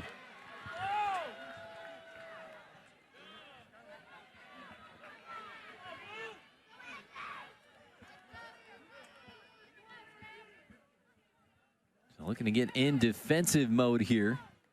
Looked good from what we saw there, just in at the knees, the very bottom part of the zone. And 0-2 is downstairs. Good idea, and you like having that backstrap that you can trust in Everling. Deal something downstairs, try and serve up a pitch that Yellen wouldn't be able to do much with. But she lays off, now it's 1-2.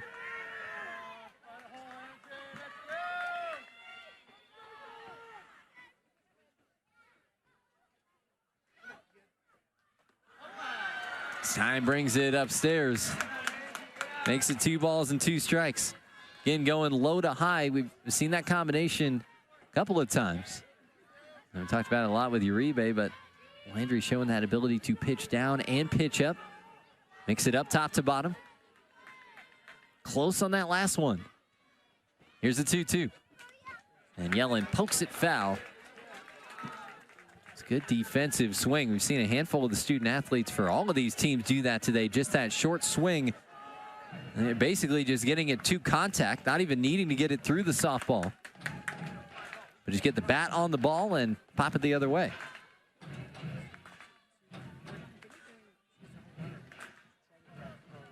One of the biggest spots of this game here in the 5th.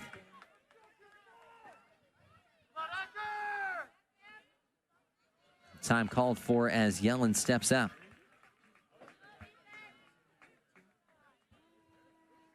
Now Espinoza striking out to start the inning. Decker with the hit by pitch, and Williams with the single, getting to second on the throw thanks to some good pinch running for San Diego State and Rodriguez. It was her action that forced the throw. She got into third and then got the trail runner, Williams, into second. 2-2 is foul down the left field side.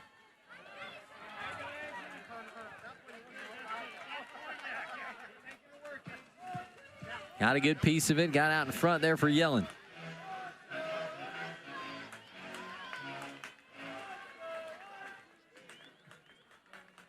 Everybody heading over in that direction. Core from center and Dayton from left flying in.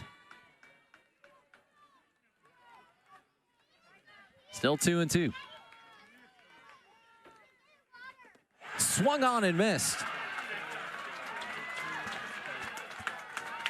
Big strikeout to hold the runners and get out number 2. Aztecs down to their final out of this 5th. Started low, about knee-high, bottom, dropping out of that pitch. A really good offering, and again, one that would be hard to do anything with, even if you made contact with it. There's a swing and a miss by Uribe. Starts off at 0-1. She's popped out, struck out so far for San Diego State. Coming off of a 2-hit game in the opener, one of 5 Aztecs with multiple hits. 0-1 down and in for ball 1. And the effectiveness pitching with runners on.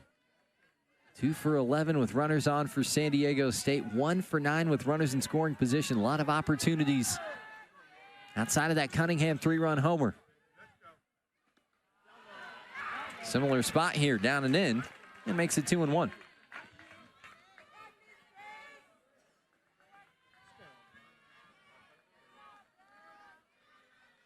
First team All-Region performer, 3-time Sun Belt All-League honoree. Great career at Louisiana before joining up with the Sooners. Bounced over through the left side for a base hit. 1 run scores for the Aztecs. They're going to wade the trail runner. She's in there. San Diego State has tied it up on a 2-run hit from Grace Uribe, who's fired up at second base.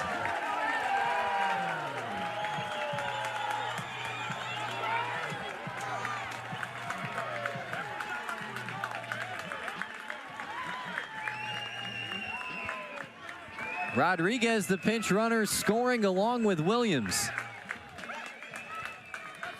And Uribe winning a big battle for the Aztecs. hit it where it's pitched. It was away. She sends it that direction. An aggressive send, a great slide on what was a close play at the plate. Then again, you have to go back for San Diego State. Rodriguez pinch running. Aggressive on the base pass, getting first to third on the Williams single, setting him up for second and third, and all of that rolling into that turning into a 2-run single. Aztecs would not be level if it weren't for that.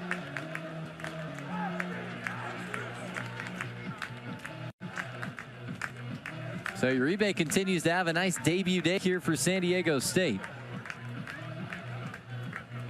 And they're going to send Allie Duker, who now represents the go-ahead run, to pinch run. It's a 2-run single, then Uribe getting to second on the throw.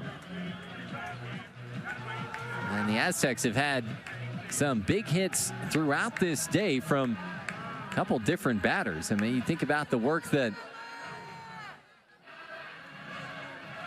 gotten out of Williams, who's still swinging a hot bat here in game 2. Along with Yellen's game 1 effort. And now Uribe and Cunningham with the 2 big knocks in this one.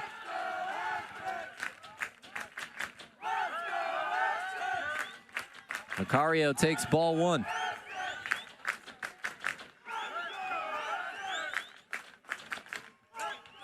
Landry now trying to keep this thing level. Decent poke from Macario. She's a little behind it.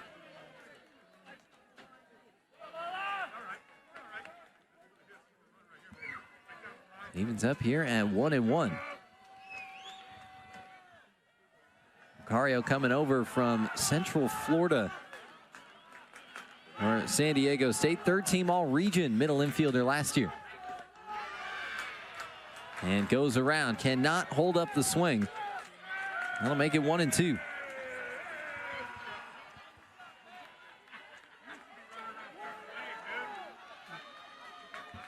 Five apiece, 2 outs, 1-2 the count.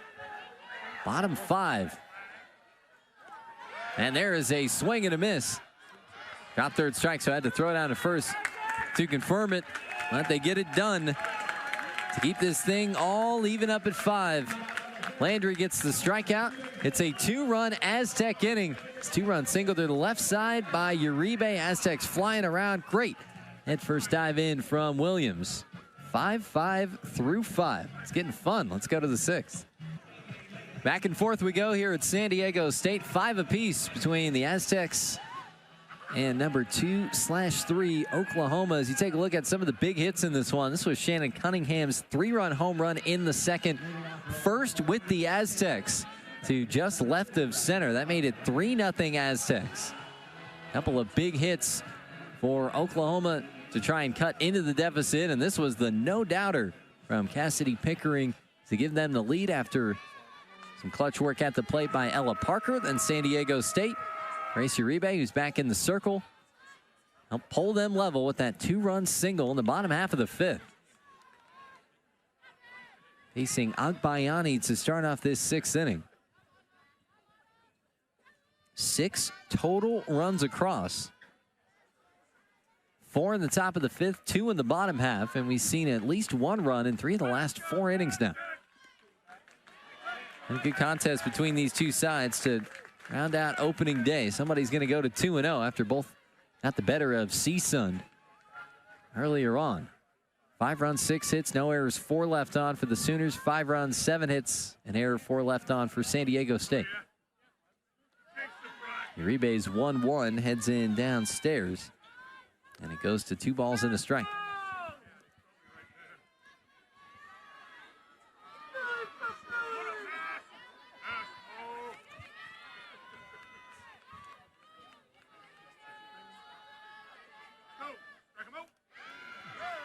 Two 2-1 sails up high, make it 3 balls and a strike. So 3-run Aztec lead early, 5 straight to the Sooners through 4.5, and then San Diego State getting 2 back in the bottom of the 5th.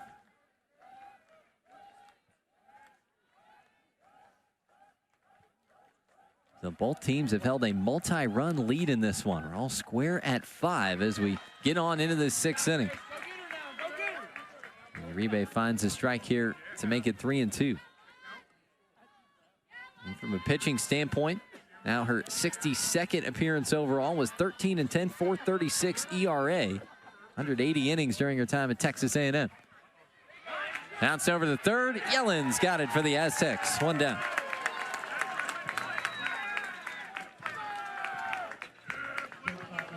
Yellen had a couple important plays for SDSU over at the hot corner in that first game. Trying to keep CSUN from developing anything early offensively.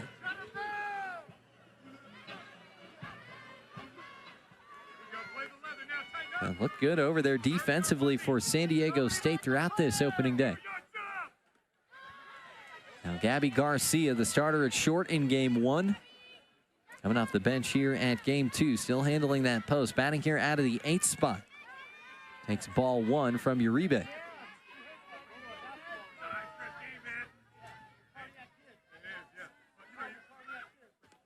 Last season of action for Uribe, you can go back 2 years ago to 2023. Only 5 appearances in the circle, so a lot of action in terms of her time as an NCAA pitcher, but not so much in the way of the last couple years. So stepping back into that role as one of the two-way threats for San Diego State. Garcia out in front. Good stick to it. Fouled off for strike 2.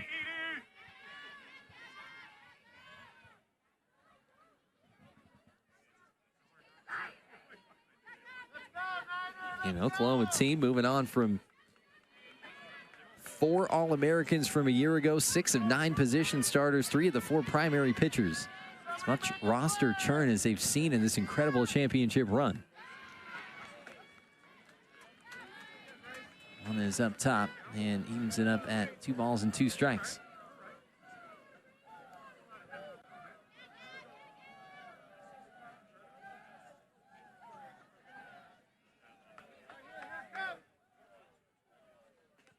Two swung on and missed. Uribe strikes out Garcia, 2 gone in the 6th.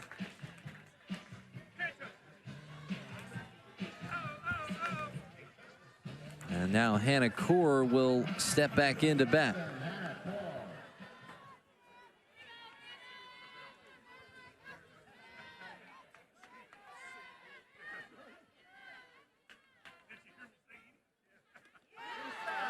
First pitch into Kaur, in for a strike. Started off at 0-1.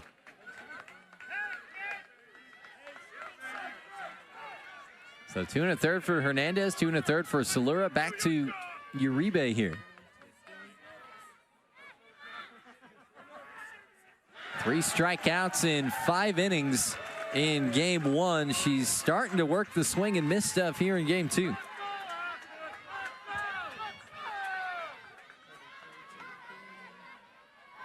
And Kaur batting for the first time since lining out back in the 3rd. Stretches out the bat and able to stay alive.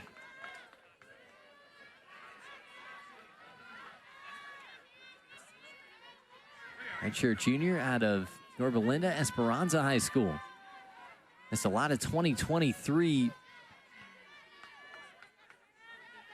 The back injury, seen a lot of time as a pinch runner for this group as well. And one of those defense and speed type of depth pieces. And, well, new season. An opportunity to get a crack at the starting lineup here.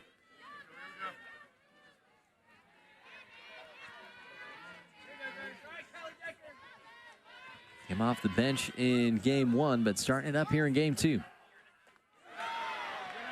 Just inside with that one. That'll go 2-2.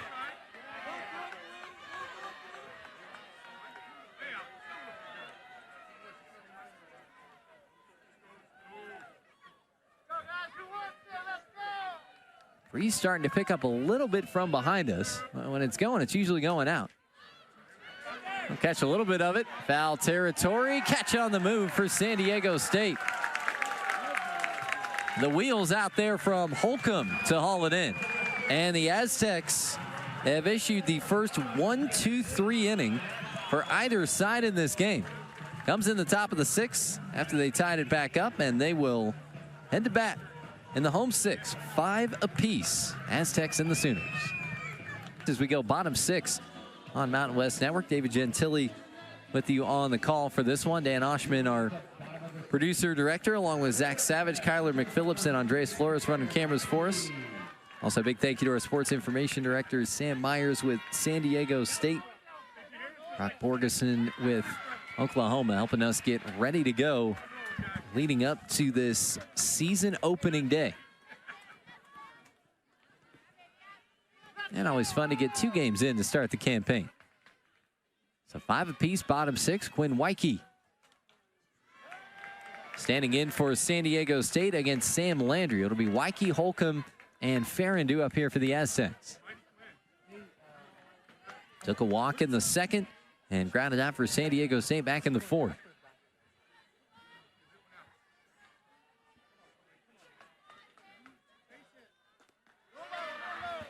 Oh, 0-2 downstairs to Wyke and make it a ball and 2 strikes. True freshman starting twice at shortstop for San Diego State. We saw Macario there a lot last year. A lot at second base as well. So now Lala back over to second base with Wyke slotting in at the 6th spot. Staying alive here and makes it 1-2.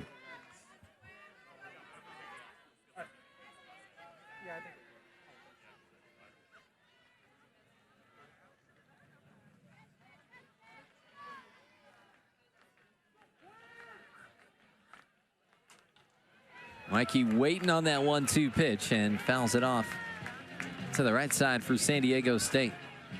Talked a little bit about Mac Barbara, Allie Light for this group. Some of the key losses for the Aztecs was Katie Goldberg, Alyssa Garcia, all tournament team performers, McKenna Brocky, Macy Keister, AJ Murphy, starters and staples. So good deal of veteran talent moving on from that group.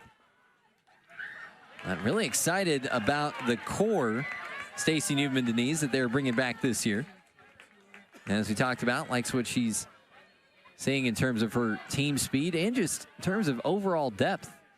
Talked to Coach yesterday, and she said, be honest with you, we got some of our spots set. We're going to need to see early in the season who's the most consistent for us, but they've got a ton of options. This one set through the right side as Wyke able to get aboard. On safely in 2 out of 3 trips up. And continues to have a nice debut day at the plate. Just staying inside the ball, sending it the opposite way. And putting the go-ahead run aboard for San Diego State. You can see Pickering was up on it and right. It got in her area so fast that for a second, thought she might try and scoop it up and get that force at first. One is bunted foul. This is Kiara Cisneros for SDSU. Pinch hit against CSUN, went 0 for 1 in her NCAA debut earlier today. Freshman out of Rancho Santa Margarita, Tesoro High School and OC Batbusters Club.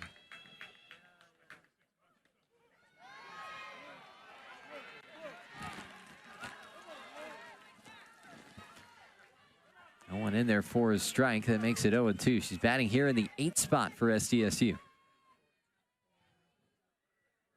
Aaron waiting for her chance on deck. Bounces one to the first base side. Gets through for San Diego State.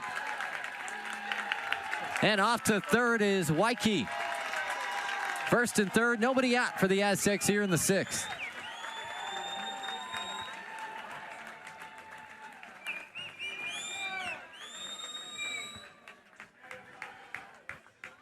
So big spot for a first NCAA hit for the freshman Cisneros. Well, we talked about it earlier. Hit it where it's pitched. That one was inside. Did well to turn on it.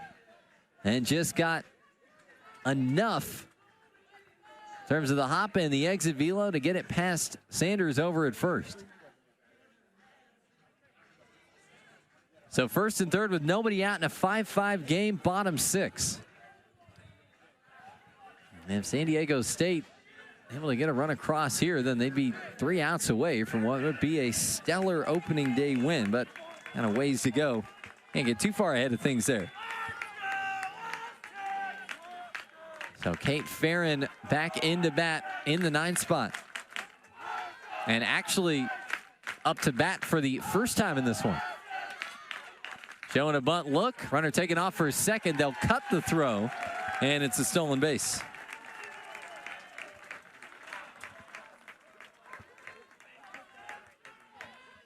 So Cisneros able to get into second. Waikiki now at third. Takes the force off at second. There's a lot of things you can do offensively in a first and third situation. A lot of things you can do to counter it defensively too. That time, that short cut throw. See if you can bait the runner going from third. And I think a good time to break it out.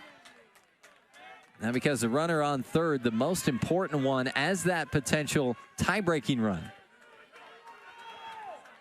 So you put a little more action, a little more emphasis on them. 0-2. Sales back. Runners will hold here. There's not a ton of foul territory. Maybe about 10 feet or so on the umpire. That one squared up the net and bounced right back to Emmerling. So nowhere for the Aztecs to go. Crowd starting to get loud again. Landry ready's a 1-2. Swing and a miss. Big strikeout. She had 3 of them last inning. And a strikeout to start the 6th. In fact, it was all strikeouts, hits, or hit by pitch last inning. That was it. And it's been a bit of a strikeout streak as well. You look at the last 6 outs recorded by Landry. All strikeouts going back to the 2nd out of the 4th. Espinoza showing the bunt look and takes strike 1. Big first out, still in that pressure cooker spot. Espinoza and slap hitter for San Diego State, working with 2 in scoring position, and infield playing her in. Bounces it over to the first base side. Going to let it roll foul. Smart play by Sanders. Had a beat on it, saw where it was going, and of course, left-handed hitter. If it's going that way off the bat, more likely, unless you got some weird kind of spin on it, heading into foul territory. That would have been a tricky one to scoop up and try and get Waikiki at home. So they've got Espinoza to 2 strikes. Will still show bunt. Not likely to stay square, but we'll see. Swing and a miss.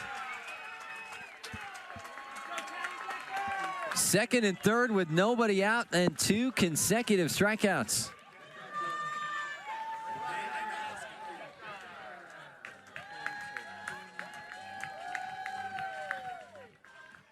Big one for Landry. She is up to 11. And Patty Gasso out to have a chat. One of the newcomers on this group, and it looks like they are getting geared up for a pitching change. It looks like they are calling on the freshman Audrey Lowry for an NCAA debut in a mega spot here. Lowry takes over when you come back on the Mountain West Network. The 2nd-ranked pitcher in the class of 2024, Audrey Lowry. Left-hander standing in. 2 outs, 2nd and 3rd, 5-5 game, bottom 6. Facing San Diego State's Callie Decker. He takes ball 1 high. Lowry, Miss Indiana for softball, the Gatorade Player of the Year, and an extra inning softball 2nd-ranked pitcher. Last year's prep class. Finds a strike. And evens it up at 1-1 to Decker. Double, a bounce out, and a hit by pitch. Base hit would give San Diego State the lead. And out would send us to the 7th. 5 apiece. Freshman out of Pittsboro, Indiana, Tri-West High Schools. Found a couple strikes. Gearing up for a 1-2. Swung on and foul tipped for strike 3. And after the Aztecs had second and third with nobody out, tying run at third in the bottom of the 6th, or the go-ahead run at third rather, in this bottom of the 6th inning, 3 consecutive strikeouts, 2 from Sam Landry and 1 for Andre Lowry against the formidable Callie Decker. What a sequence of pitching for the Sooners. It means we'll go to the 7th. 5 a pop. Good one here in San Diego on opening night.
Go to the top of the 7th, 5 apiece between San Diego State and Oklahoma here on opening night. One of these teams trying to go 2-0, both winners over CSUN. And how about that close to last inning as the Aztecs got first and second, or second and third rather, with nobody out. 3 straight strikeouts, 2 by the starter Sam Landry,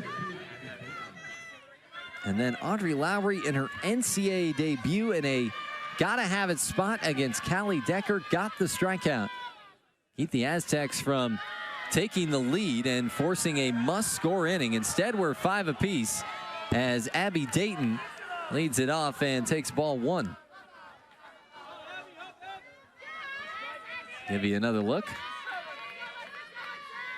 I don't know where that one missed. Looks like it was comfortably in on the outside corner. This time, Gracie Uribe able to find a strike for San Diego State.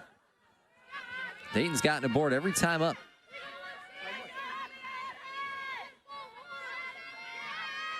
He's on an error in the first, singled in the third, and hit by a pitch in the 5th. And another close one that won't go.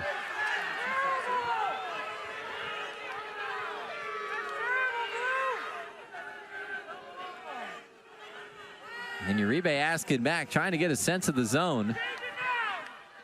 Coming in, and that again looked like it caught the inside corner. Didn't seem too high. Said it goes to 2-1. That one for sure up top. 3 balls and a strike.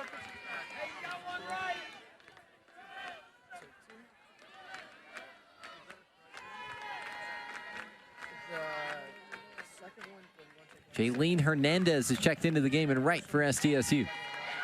And that one is downstairs, ball 4. Putting Dayton aboard, and she still has been impossible to get out for San Diego State so far.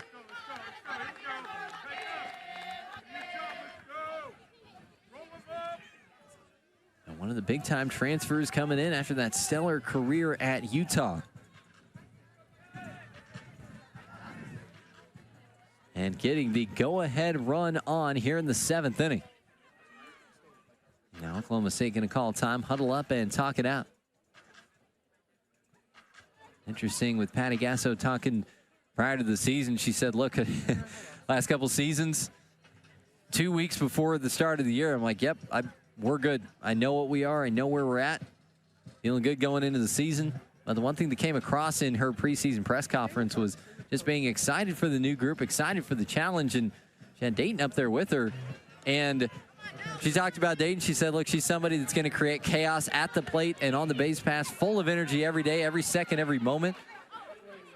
She said the burst of energy from the transfers was huge, and why not? You've got a really talented group coming in together.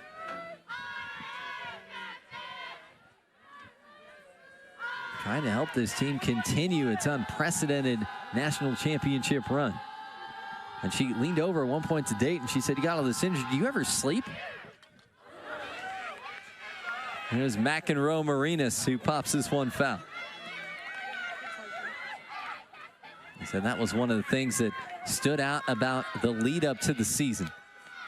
Gasso back close-ish to home from Torrance, about an hour and a half, 2 hours north of here.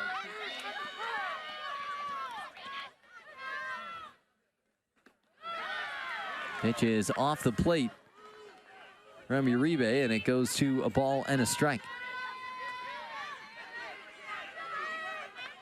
We talked about this long run as head coach for Gasso. In fact, her Sooners, when Stacy Newman-Denise, Stacy Newman was a student athlete at UCLA, those two sides met up 2 times in the Women's College World Series.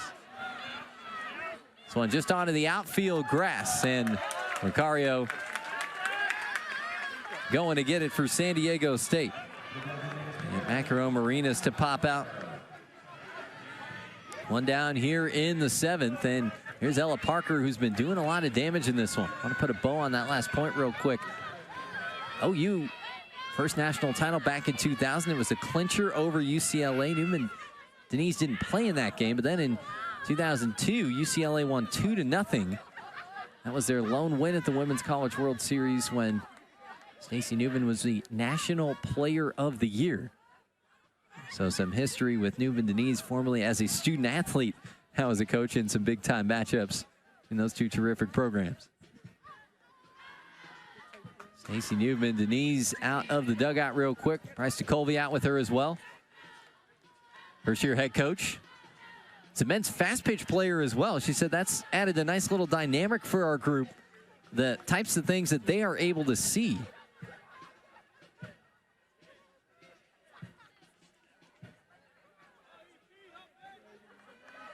So talking it out here, facing the very dangerous Ella Parker. Starts off taking ball 1. Uribe turning around and smiling. They're trying to figure out the zone right now.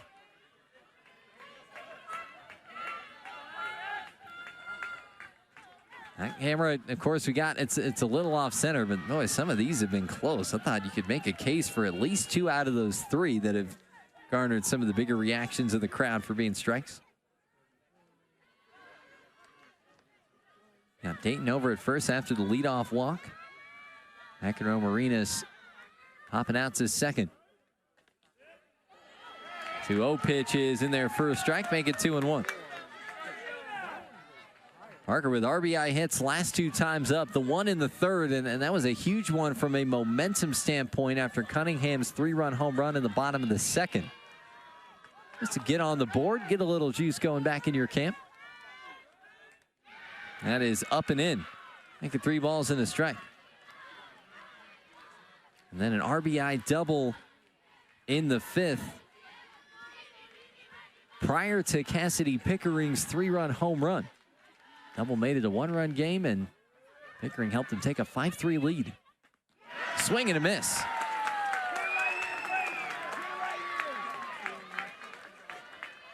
Now Uribe winning an important battle at 3-2, but the war of this at-bat still rages on. A swing and a miss, getting things to 3-2 here.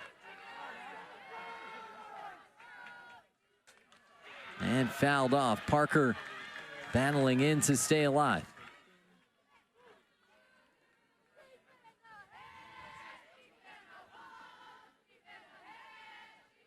Put up a slash line of 415, 516, 722. 62 runs, 13 homers. So some good pop out of that leadoff spot as well. And now they want to call for a time and swap out the softball here. Toss it over to the Aztec dugout. 3-2 with 1 away. Parker up to bat. Dayton over at first. 5-5 game, top of the 7th. Pitch is outside, and that go-ahead run will move to second base. Second walk of the inning. Dayton into second, Parker in the first. And here is Sid Sanders.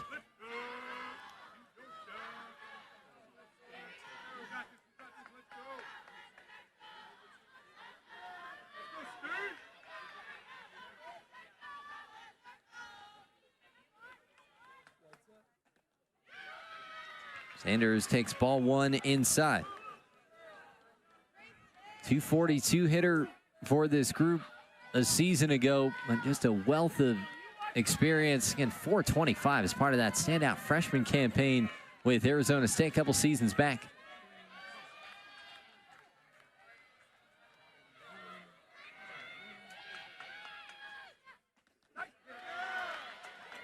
One's in there for a strike, evens it up at 1-1. Now steady as a table setter, solid offensively for Oklahoma.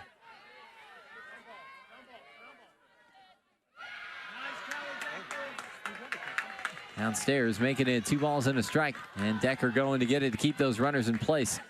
Now, similar type of situation, big threat. The go-ahead run in scoring position. That was the case for the Aztecs. The 2 of them, second and third, nobody out last inning. 3 straight strikeouts, they didn't score. Sooners have a golden chance here in the top of the 7th. And that one just clips the inside corner for strike 2.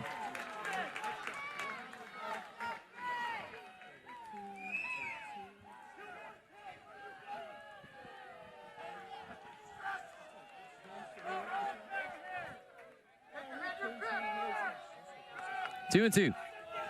Swing and a miss. Aztecs fired up after the strikeout of Sanders. 2 gone in the inning. And now Cassidy Pickering. Back up as it looks like San Diego State is getting set to make a pitching change here. Uribe has done her part for the most part here. And it's going to go back to Didi Hernandez. So Hernandez, who started this game for San Diego State, a couple pitchers later, set to check back into action. She takes over when you... Didi Hernandez back to work here for San Diego State. Started this game, which got going a little more than 2.5 hours ago, and now back to action. Her one battle against Cassidy Pickering resulted in a full count walk. And she misses inside here with ball 1. And Decker gonna run it back out to her. So 1-0 here. That's a 7-pitch walk. Pickering last time up, 3-run home run against Grace Uribe. So the Aztecs going back to their starter here. And finds the strike, making 1-1. 2 away, first and second, 2 outs, 5-5 game, top 7. It's been pretty much all max leverage spots since things started opening up in the 5th. Keeps it with that changeup, and it runs inside for ball 2. The zone's been a little inconsistent, but I think that one looked good, at least from taking it out live. Yeah, I think that stayed inside. Again, our camera angle's a little bit off to the right. You can kind of catch the dredges of the plate at the bottom of your screen there. 2-1 is pulled foul. Sooners down to their last strike of this 7th. It's got walk, pop up, walk, and strikeout. 3-run home run for Pickering in the 5th, part of a 4-run inning that made it 5-3 Sooners. Aztecs answered with 2 of their own in the 5th. A scoreless 6, but a tremendous chance that San Diego State couldn't take advantage of. Now 2-2. Bounce is down and away, and that one well read out of the hand.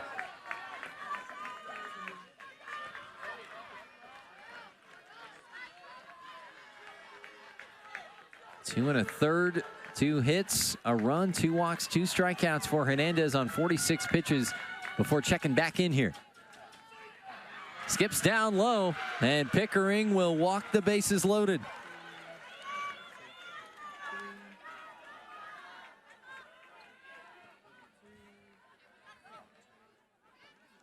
So the go-ahead run One base closer, now up to third.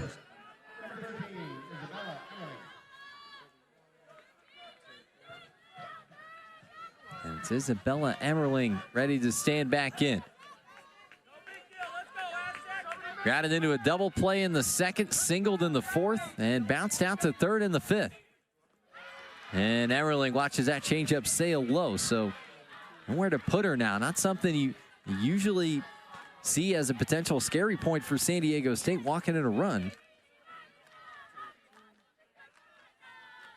Well, that is the case they face here. And once again, they'll call time and get together to talk this thing out. And Hernandez, as much as any of the great pitchers that we've seen here on the Mesa the last handful of years, typically excelling in these kind of jam spots, whether she's in them herself or coming out of the bullpen, either way. It's been big time in the pressure cooker.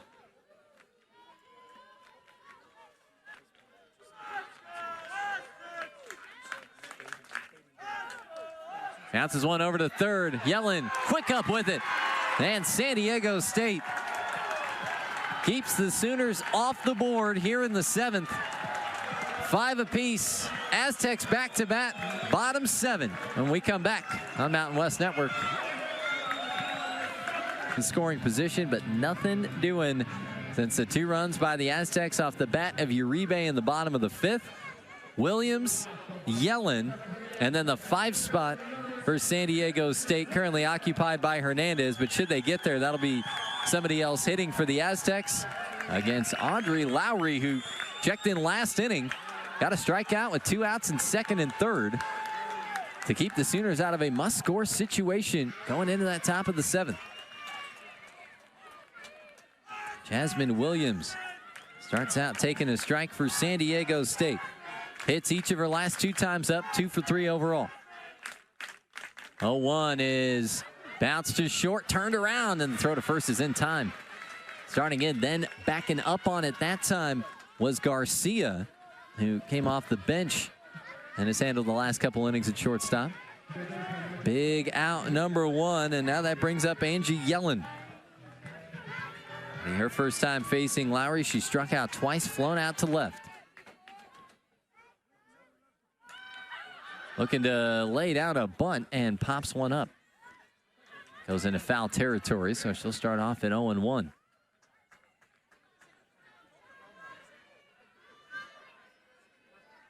And Yellen for the Aztecs. 3-run home run to right center, just in front of the scoreboard. Help them get things going and really break it open in that bottom of the 5th against CSUN. She pokes this one foul. And it will go to 0-2.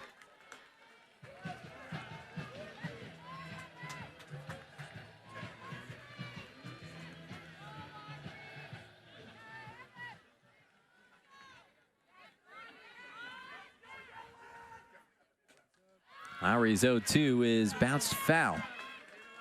So Yellen staying alive here for San Diego State. So she's homered in 2 straight games for SDSU. Had the go-ahead homer against Grand Canyon in the NCAAs to make it 4-3 in the 4th. Gets a hold of one out to left center. This will stay in, and Sooners track it down from center field as everybody gets a little adrenaline spike seeing that one fly, but plenty of room for Core to make the catch. 2 down.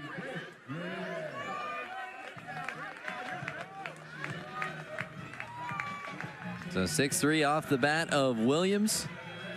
Yellen flies out to left center. And now here's Uribe. A 2-run single for San Diego State. The last run scoring play of this game in the bottom of the 5th, 2 innings back.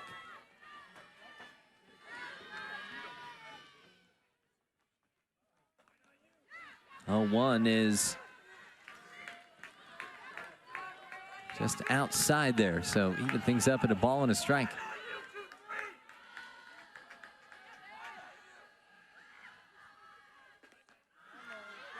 1-1 downstairs. It goes to 2-1. And she had the single through the left side. It was Uribe who gave up that 3-run home run to Pickering as part of the big 4-run fifth for Oklahoma. So involved on either side of the last 5 runs in this game.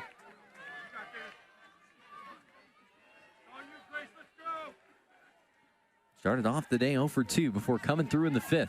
2-2 pitch is up and away.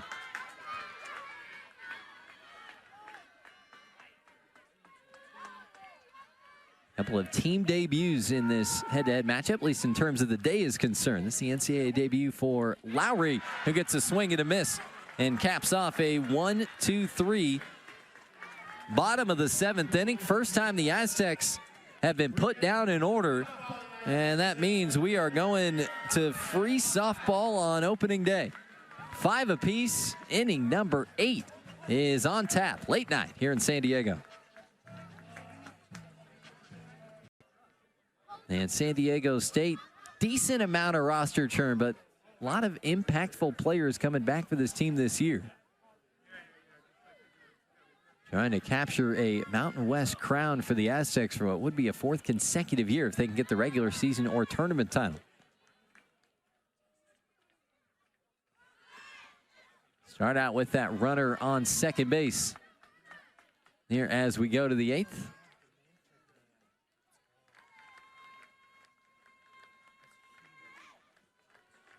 So it's Emmerling out there with Agbayani standing in. Now, this can be the case. Sometimes that international tiebreaker in non-conference play. Don't see it as much in league action. And the bunt will move him over. Close one. But the Aztecs do get the out at first. And a big one here.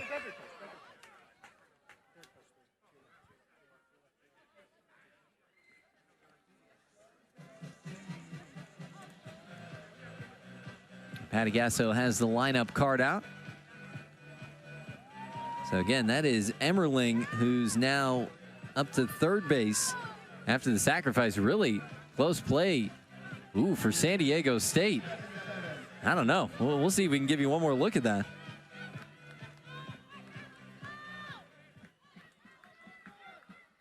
Decker taking it from behind home plate. The stretch of the foot. Oh, that's close, but that looked what we could see there like it out. And here's a hit by pitch. It's going to put Sydney Barker aboard as we get you back to live action.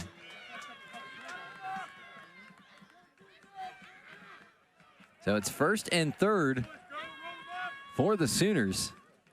And you get that first opportunity to put pressure on, starting with that runner at second. Here is Hannah Core hitting her only trip up in game 1. We've seen a lot of pinch hitters kind of shuttled in as this thing has gone on. Core 0 for 2 so far in the nightcap. Take strike 1. Aztecs rolling with Didi Hernandez. And she started this game, and, well, I think it's likely going to be hers until the finish line here. And Ava Schafel is a true freshman. Olivia Gigante really the only other one we'd expect to see pitch. Bump put into play, flip home. Is, no, not in time. They say safe. And the runners in the meantime able to advance for Oklahoma. So the Sooners have taken the lead, make it second and third. And now for San Diego State, got to be thinking about a challenge here. But part of the problem for the Aztecs was they waited around after the call. There was still only one out either way. And Oklahoma with some heads-up base running to set it up at second and third. Let's give you another look at the action here.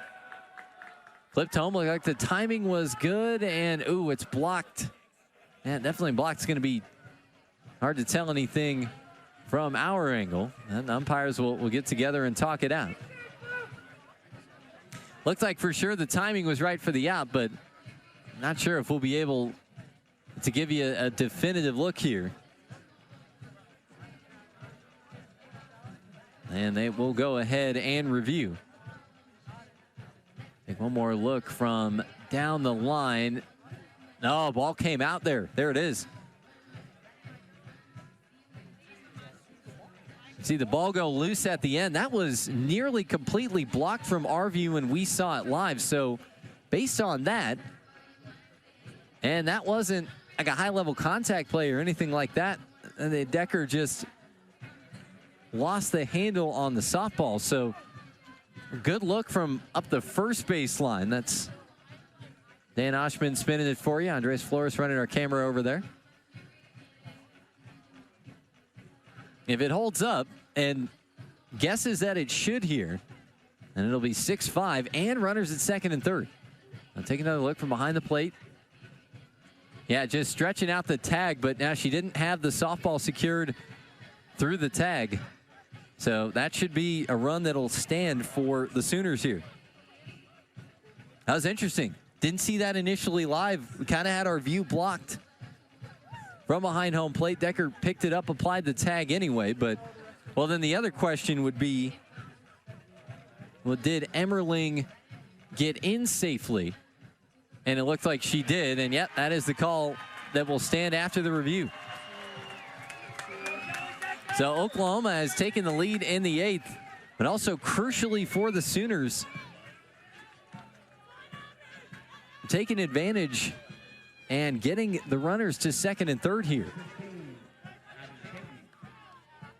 Logano waited, Decker applying the tag, looking up, yeah, then looked back. I wonder if we can get you maybe a little bit wider of a look to see how everything had played out from a base running standpoint and where Decker was looking, but she did have to go and get the softball. The soft was jarred loose, so that's what triggered the runners to go there.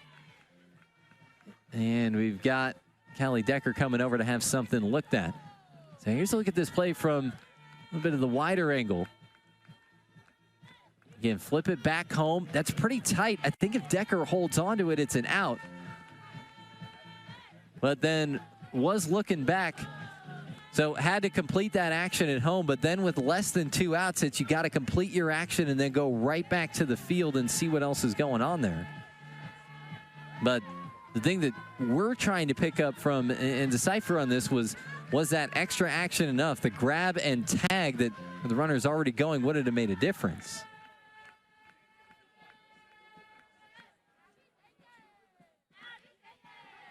And this is a 1-0 pitch, or now first pitch here to Abby Dayton.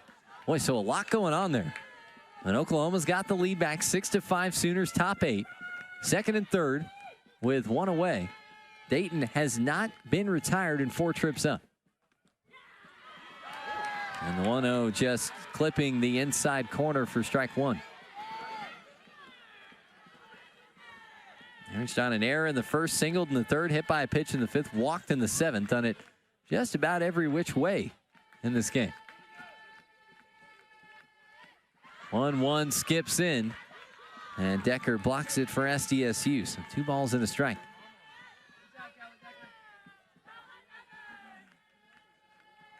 And both teams have had a multi-run lead at some point in this game. Bit of a tongue twister apparently there as Dayton fouls this one off. Might have gotten a little bit of a piece of herself as well.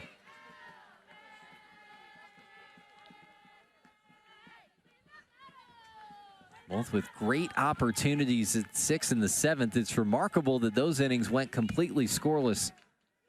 Some of the chances that we had, particularly bottom 6, top 7. Fouled off to make it 2-2. This is a big tipping point if you can get that second run across, as Aztecs will be able to start with that runner at second base when we go to the bottom of the 8th. And it's a much easier task to get that singular run across in scoring position than it is to try and pull a second. So a lot in the balance here with 1 out and second and third. Skips in again and makes it 3-2.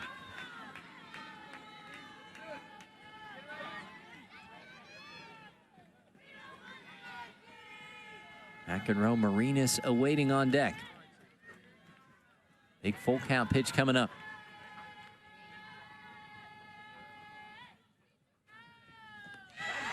And that is in there for a called strike 3. Catches the high part of the zone. Hernandez has a big punch out for an unproductive out. 2 gone in the 8th.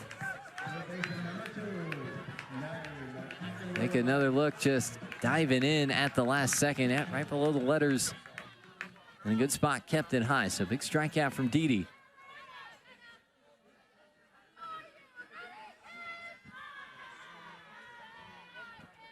Her third of the action. McEnroe Marinas over to first base and foul.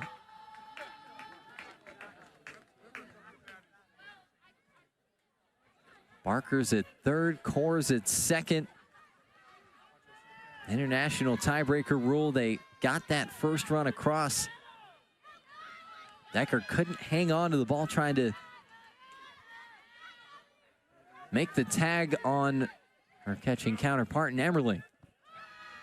0-1 is down and away, and make it a ball and a strike. Now this is what you hope for when you schedule tough in non-conference and on opening day. You want some battles early on in the season. Get battle tested, face good opponents. See what kinds of things they can expose in your team, show you that you have to work on. 1-1 is downstairs, making 2 balls and a strike.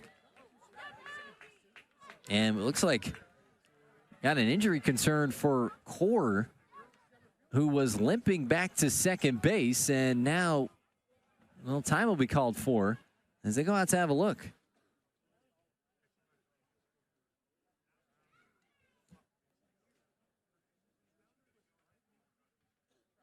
So Maura Dickman is out to have a look here. Oh yeah, just rolled that right ankle, taking a bit of that secondary lead.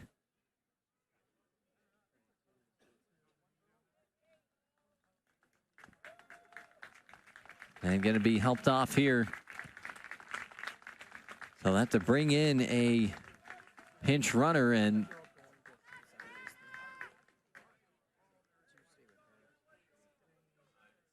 that means that they're also going to have to go back to the bench for the bottom of this inning, find a new center fielder. So for now, it's one end of that equation, and it's Tia Malloy who's going to run at second. Freshman out of Woodinville, Washington, and Redmond High School.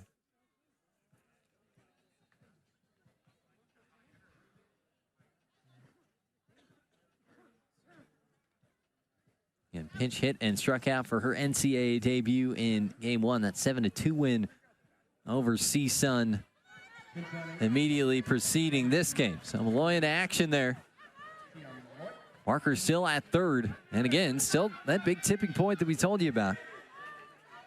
Big difference between a 1-run lead and a multi-run lead with the international tiebreaker. 2-1 with 2 away. And Hernandez out of the long layoff, dialed in for strike 2.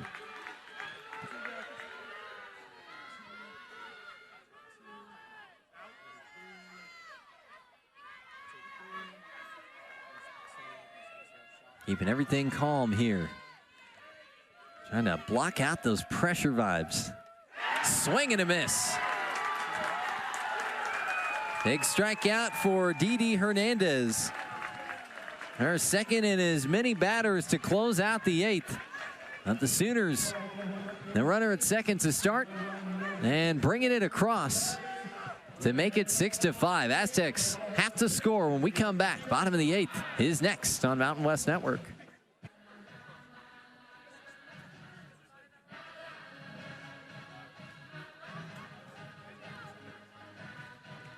Go to the bottom of the 8th. Couple defensive changes coming up for Oklahoma. We'll get them to you when they are all sorted out.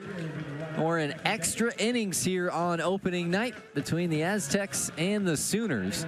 They'll start out with Grace Uribe at second and Lala Macario at the plate. So still sets up that game-winning run at the plate situation. Game-tying run out at second. We'll see how the Aztecs choose to handle this offensively. And again, just getting some of the final looks, confirmations from home plate umpire Michael Hernandez. He'll clean off the dish and we'll get ready to go. Aztecs have to score here in the bottom of the 8th.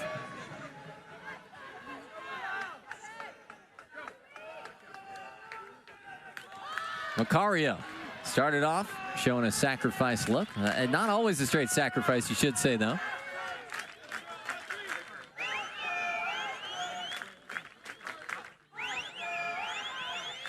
So Pickering is in left, Parker's in right, Dayton going into center, and Barker moving to short. They'll lay it down. Nice quick turnaround to get the out. And the Aztecs, as the Sooners did, starting off by sacrificing that runner over to third. Sets it up here for Quinn Weike, 1 for 2 with the walk. Singled her last time up back in the 6th. And now 5 batters faced. 5 outs as this one is on the ground to second, and the run will come across. So San Diego State ties it up on the ground out. Quinn Weike in a big spot. Helps the Aztecs get the tying run and extend this thing here at the bottom of the 8th.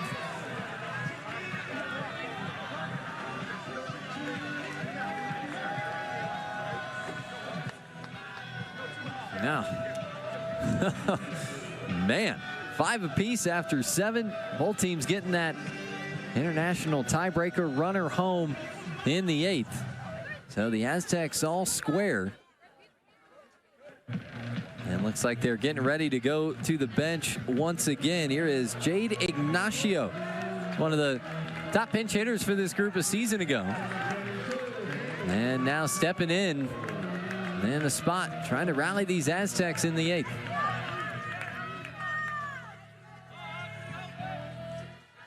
Ignacio had a walk and an RBI knock in game 1. She's going for it all there.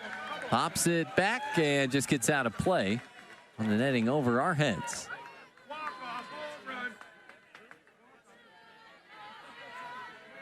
Ignacio had a walk-off hit on opening day in her NCAA debut against CSUN a couple years back, right here on the Mesa. Takes the 0-1 pitch downstairs and makes it a ball and a strike. Batting here in the 8th spot. Lowry has still not allowed a batter to reach safely in this one. Continuing to work in some high leverage innings here in her NCAA debut. 1, 2, 3 in the 7th. The sacrifice and the bounce out for the RBI here in the 8th, going back to that massive inning-ending strikeout in the 6th. And that's one that would have changed the complexion of this game big time. Would have put the Sooners in a must-score situation in the 7th, but struck out Decker with 2nd and 3rd for her first NCAA action in the circle. And got a called strike 3 here, and we will go to the 9th. Both teams getting their runner at 2nd across in the 8th. 6 apiece. Inning number 9 is on deck. Good one on opening day between the Aztecs and the Sooners. At 6 a pop, Gracie Uribe's been doing a little bit of everything for this group, and she'll see some action in the field. Now taking over in right for San Diego State.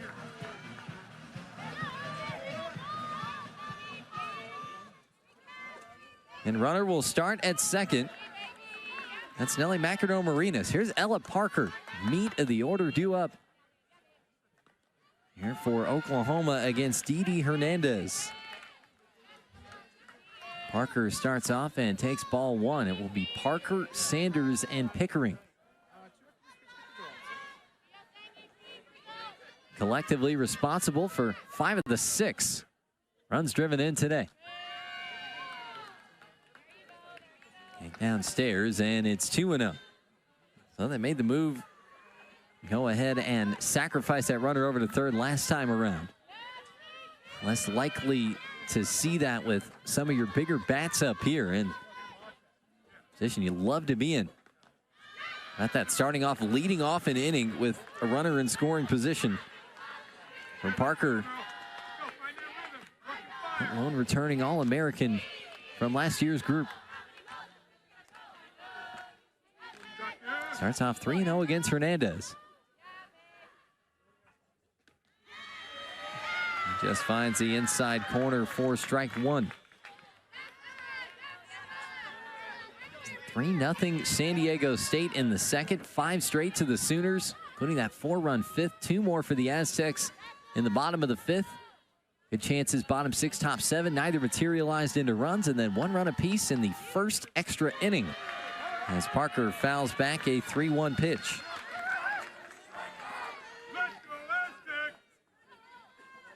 RBI single in the third, RBI double in the fifth, walked in the seventh, so gotten aboard 3 straight times, 2 for 3 overall.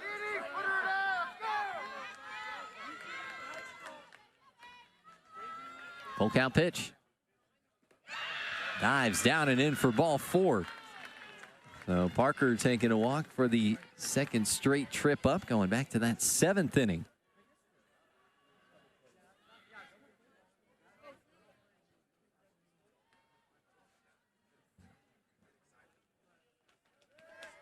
Oklahoma taking time, going to get together and talk this situation out. With Sid Sanders, who's getting ready to stand in, and Cassidy Pickering in that group. And again, these are just, you like to see lots of different types of situations early on in the season, and both of these teams, well, seeing a little bit of everything in this one here tonight.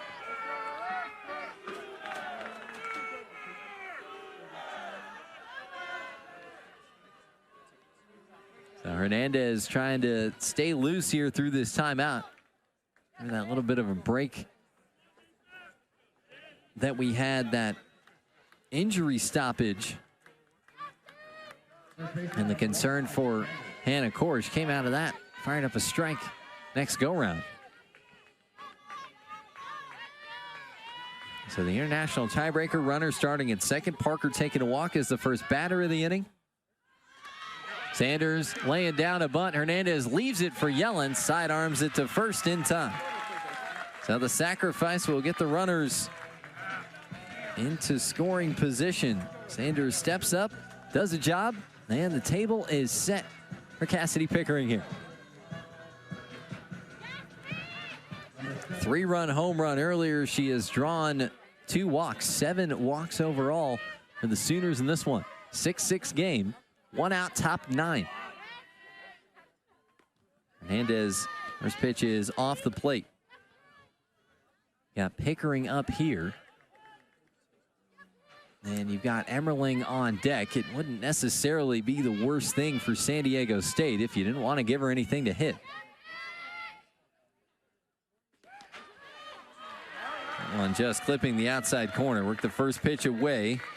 Second one just brought into the corner on a close one.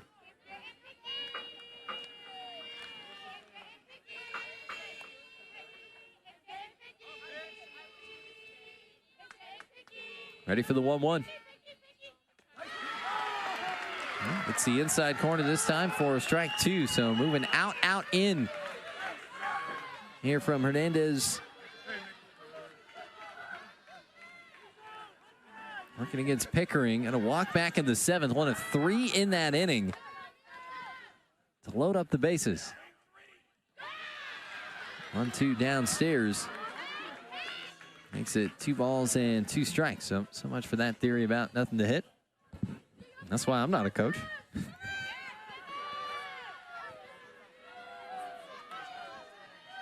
Pickering locked in, staying in that stance as Hernandez gets ready. Turns around on this inside pitch, fouls it off, makes it 2-2. Stays at 2-2 there.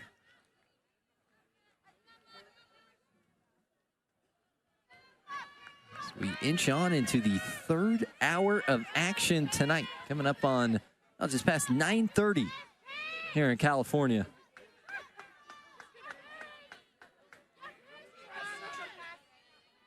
Two and two. Just outside from Hernandez. It's been a lot of stuff on the edge either way, just either side of it. Now a full count.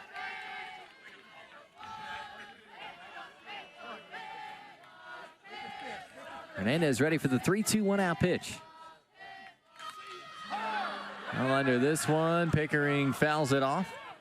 I hear a lot of people yelling when that's the case. We share the concourse with Tony Gwynn Stadium, the home of Aztec baseball, just off to our right. So a lot of walkway around and some raised seating in front of it. So a heads up if you're ever here catching a game and on the concourse while game is in action, keep your eyes up. And if people start hollering, cover. 3-2 is just outside for ball 4. That'll load up the bases with 1 out here in the 9th. Let's take one more look. Ooh, that's stretching across. And you're trying to get your framework for where the plate is.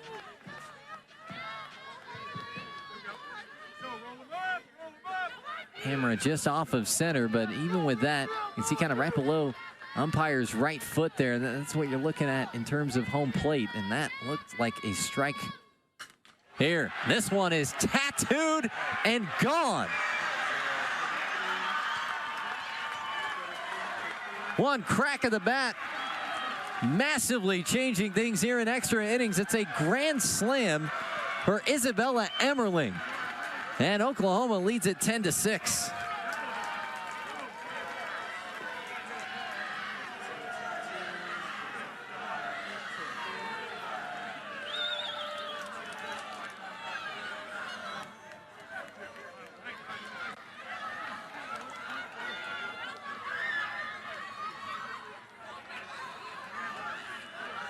"20 home runs in her career with North Carolina, 14 of them as part of a big breakout season offensively last year, and she was ready to go. No doubt, and might have even lost that one into the night. Maybe past some of that outer fencing. That is a long, long way past 225.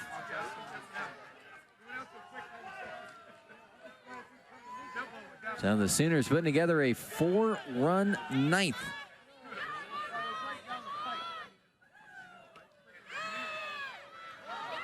You're looking at a group that lost a couple 4-time All-Americans.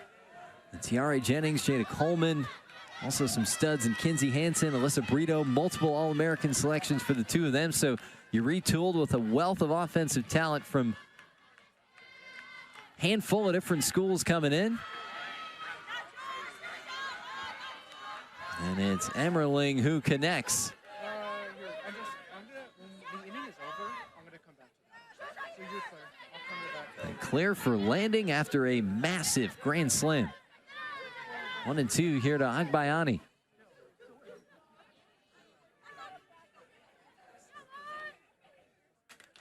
Back up the middle, that's a base hit. Out into center, misplayed in center by San Diego State. Agbayani's going to take second on her way to third. They're going to wave her home. The throw to the plate is on a hop and late. And Agbayani tripped all the way around the base paths. Sooners out of the dugout to mob her. Into the single and an error, and that'll stretch the lead to 5 here at 11-6.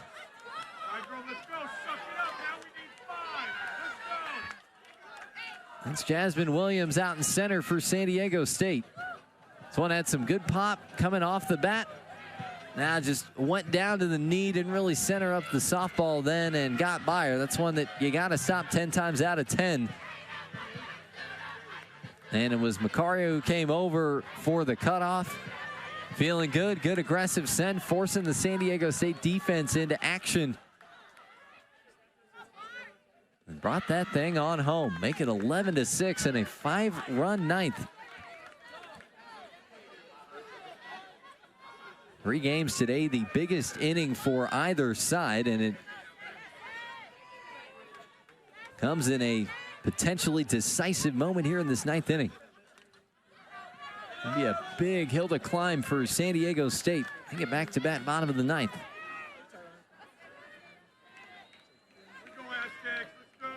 And the Aztecs, they'll have Farron, Espinoza, and Decker 9-1-2. A combined 1 for 8.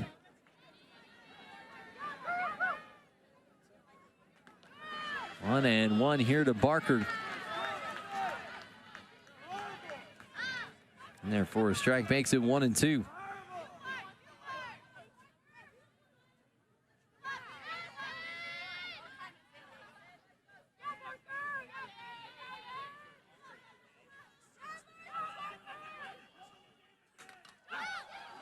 One-two in the air, right center. A couple Aztecs chasing it, and Uribe coming over from right.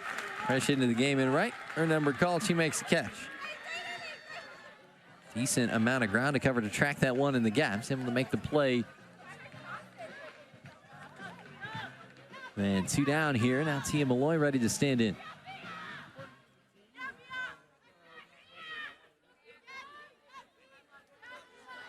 Number 9, Tia Malloy.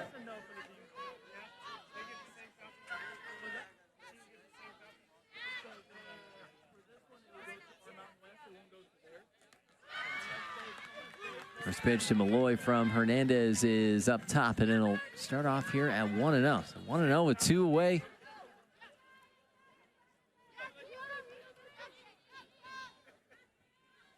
And the grand slam breaking this thing open. It was tit for tat for a minute there, even into the extra innings. Sacrifices, moving those runners over. Sooners working some counts, setting the table big time. And Emmerling coming through. They swing and a miss on that pitch running inside. Makes it a ball and 2 strikes.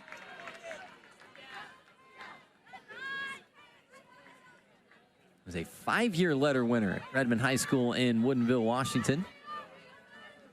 Won a 4A state championship as well. Put up some obscene offensive numbers in 567 as a senior. Hops this one up and over to make the catch from third is Yellen for San Diego State. 5 runs across for Oklahoma, including the grand slam from Emmerling. Deep into the San Diego night. 11-6 Sooners. Aztecs got to have 5 when we come back for the bottom of the ninth. Audrey Lowry to try to protect in her NCAA debut has earned her way into a good spot here. 7 up, 7 down so far against San Diego State. Sav Adams will get it going here for the Aztecs. And this is a San Diego State debut, so tapping into the bench. Needing some offense to try and extend this thing. Spent 3 seasons with UCF, couple with Lala Macario back in 2022 and 23, originally out of La Mirada. 105th career outing tonight, 278 hitter at the NCAA level. Takes outside and makes it 1-2. Lowry checked in 2nd and 3rd. 2 outs in the 6th. Got an inning-ending strikeout then to keep it a 5-5 game at the time. And stop it from being a must-score inning for Oklahoma. She picks up another strikeout here. One strikeout in each of her 4 innings that she's been in so far. 4 of them total. Back to the top of the Aztec line for Bella Espinoza. And a runner starting on second for San Diego State as Espinoza rounds out to third. And that runner will move up to third, and Aztecs down to their final out. So it'll be Callie Decker, so 1 trip through the order complete now.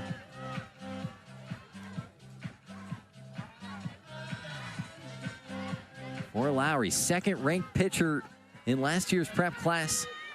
Indiana Gatorade Player of the Year, 2-time All-American. NFCA's mark. This one is snagged just in foul territory over at third.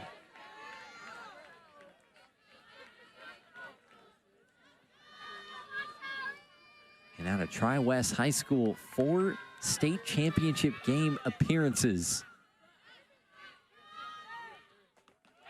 302 strikeouts, a .42 ERA. 7 walks, 22 wins. Those are all the single season records that Lowry has out of Tri-West. And taking it to the big stage here. She has come out and sat the Aztecs down in order, facing Decker for the 2nd time. Decker pops it foul, staying alive for San Diego State at 1-2. And that was one of the big things that Patty Gasso said about her group going into the season. The one thing about this team, we're not going to quit. I've seen multiple deficits each of these first 2 games. Trying to win them both. And they will, as that one's in for a called strike 3. A stellar debut and a much-deserved victory for Andre Lowry in the circle. 10 up, 10 down. And helping the Sooners pull out an 11-6 win in 9 innings here tonight. Big time back and forth action in this one. So Lowry gets the win, moves to 1-0, winning her NCAA debut.